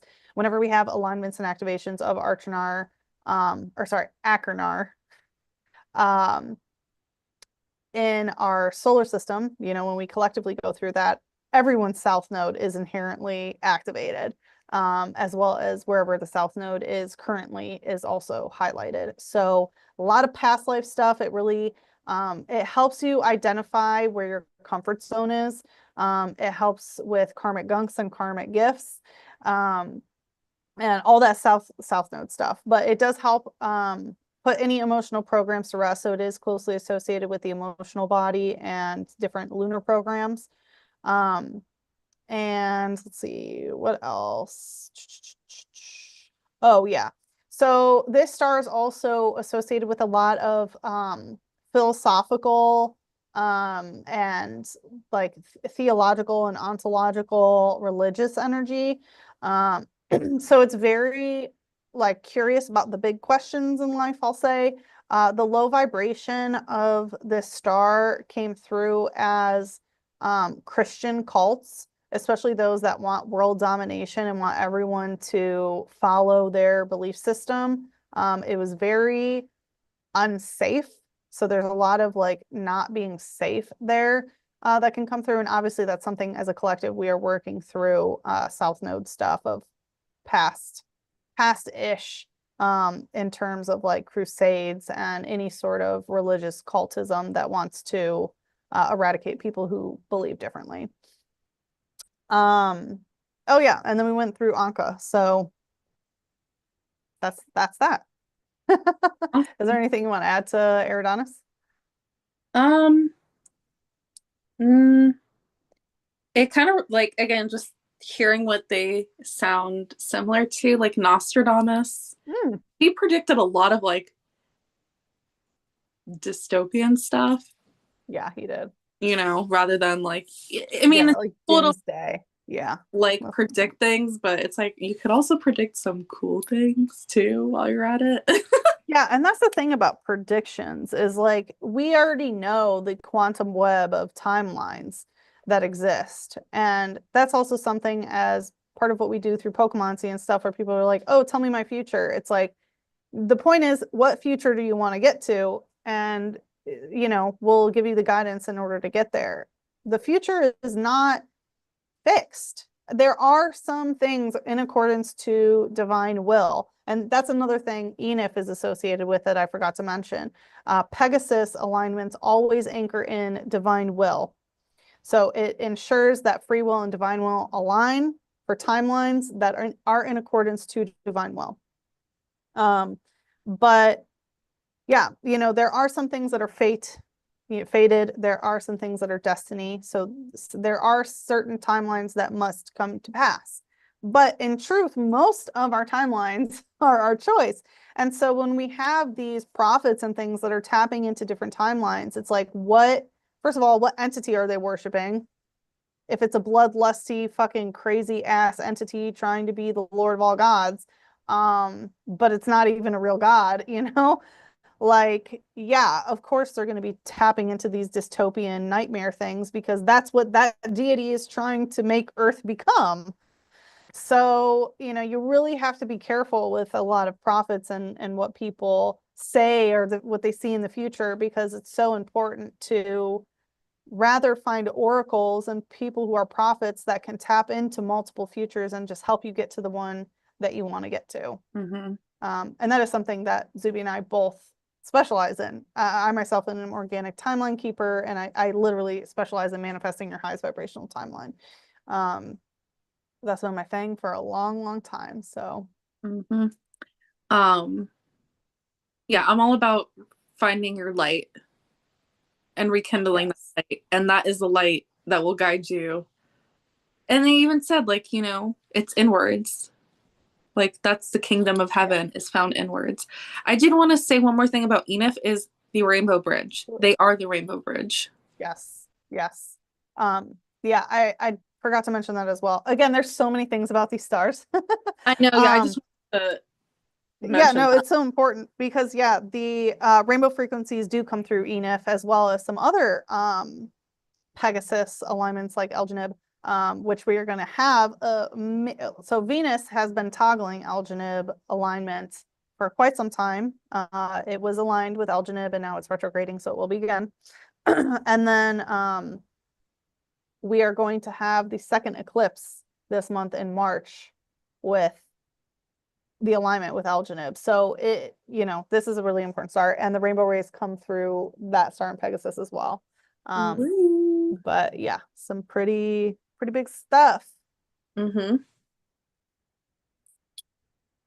Is there anything else that you want to cover? About the stars or just in general? About Aquarius? I guess the stars or Aquarius. Listen to your Aquarian friends. Yes. Yeah, especially if they have some things that you should invest in. Yeah, that too. And I don't know, I guess like if you're an Aquarius, just keep on sailing, and if you can't find a tribe, then make your own tribe. That's Exactly. pretty much the vibe there. And just know that, yeah, tapping into your body tech. Oh yeah, crystals and herbs, I guess, to help the Aquarian energy. Oh yeah, I meant to actually ask you that at the beginning of the episode. What herbs and crystals do you associate, with Aquarius? So when you asked me this question, I pondered over it, and it had to do with like removing nanotechnology within the body. And that is Ormus gold.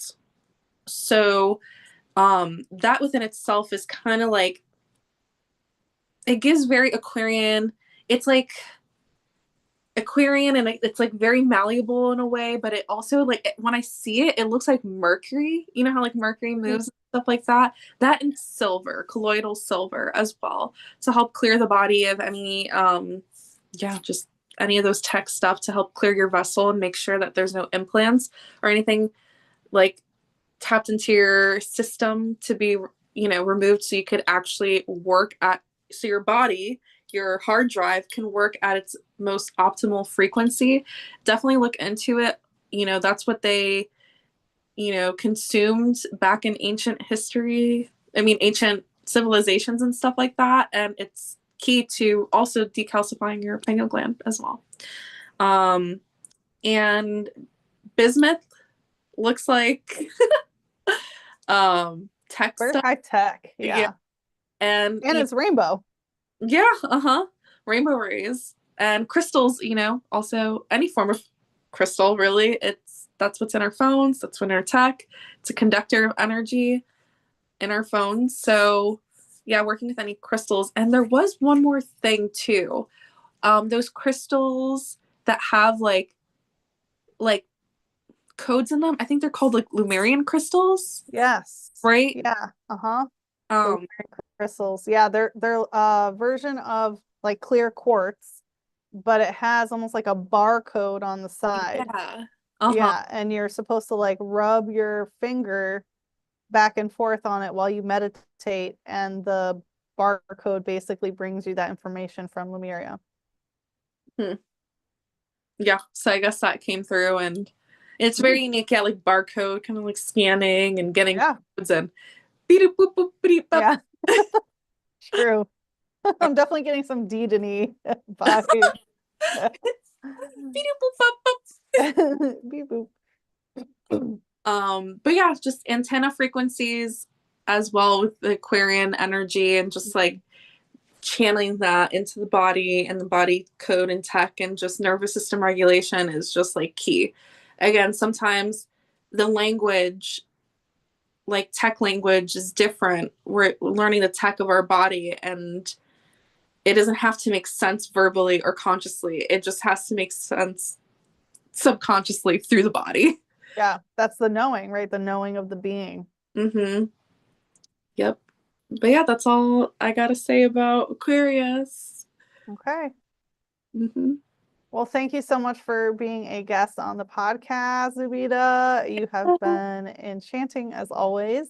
Thank Make you. sure, everybody, that you follow the True Sky Crew podcast on Instagram and YouTube. We have been posting a lot more info on our Instagram. So there is lots of goodies there. We highlight key dates, we highlight transits, we give info posts. Even make some silly ones sometimes, which I have some more in my backlog that I need to do.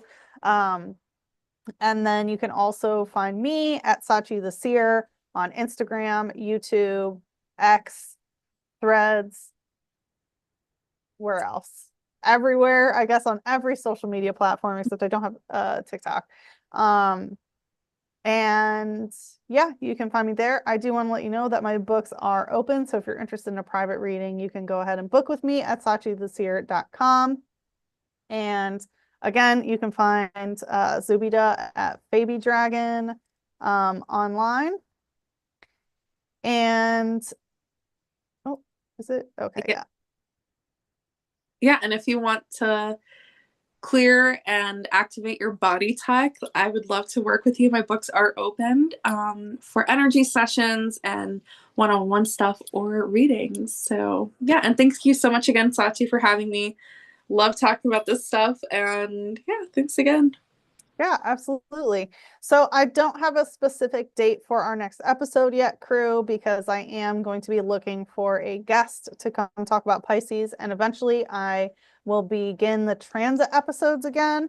I want to get a little bit more ahead in the daily planners so that you guys have it ahead. But I am getting back into the swing of doing the podcast. I'm going to keep it chugging along. And again, I would love to connect with you, the crew, and get your input on all things True Sky. So look for updates I will be posting on YouTube as well as Instagram about when the next episode will be. I imagine it won't be, it'll probably be a month or less.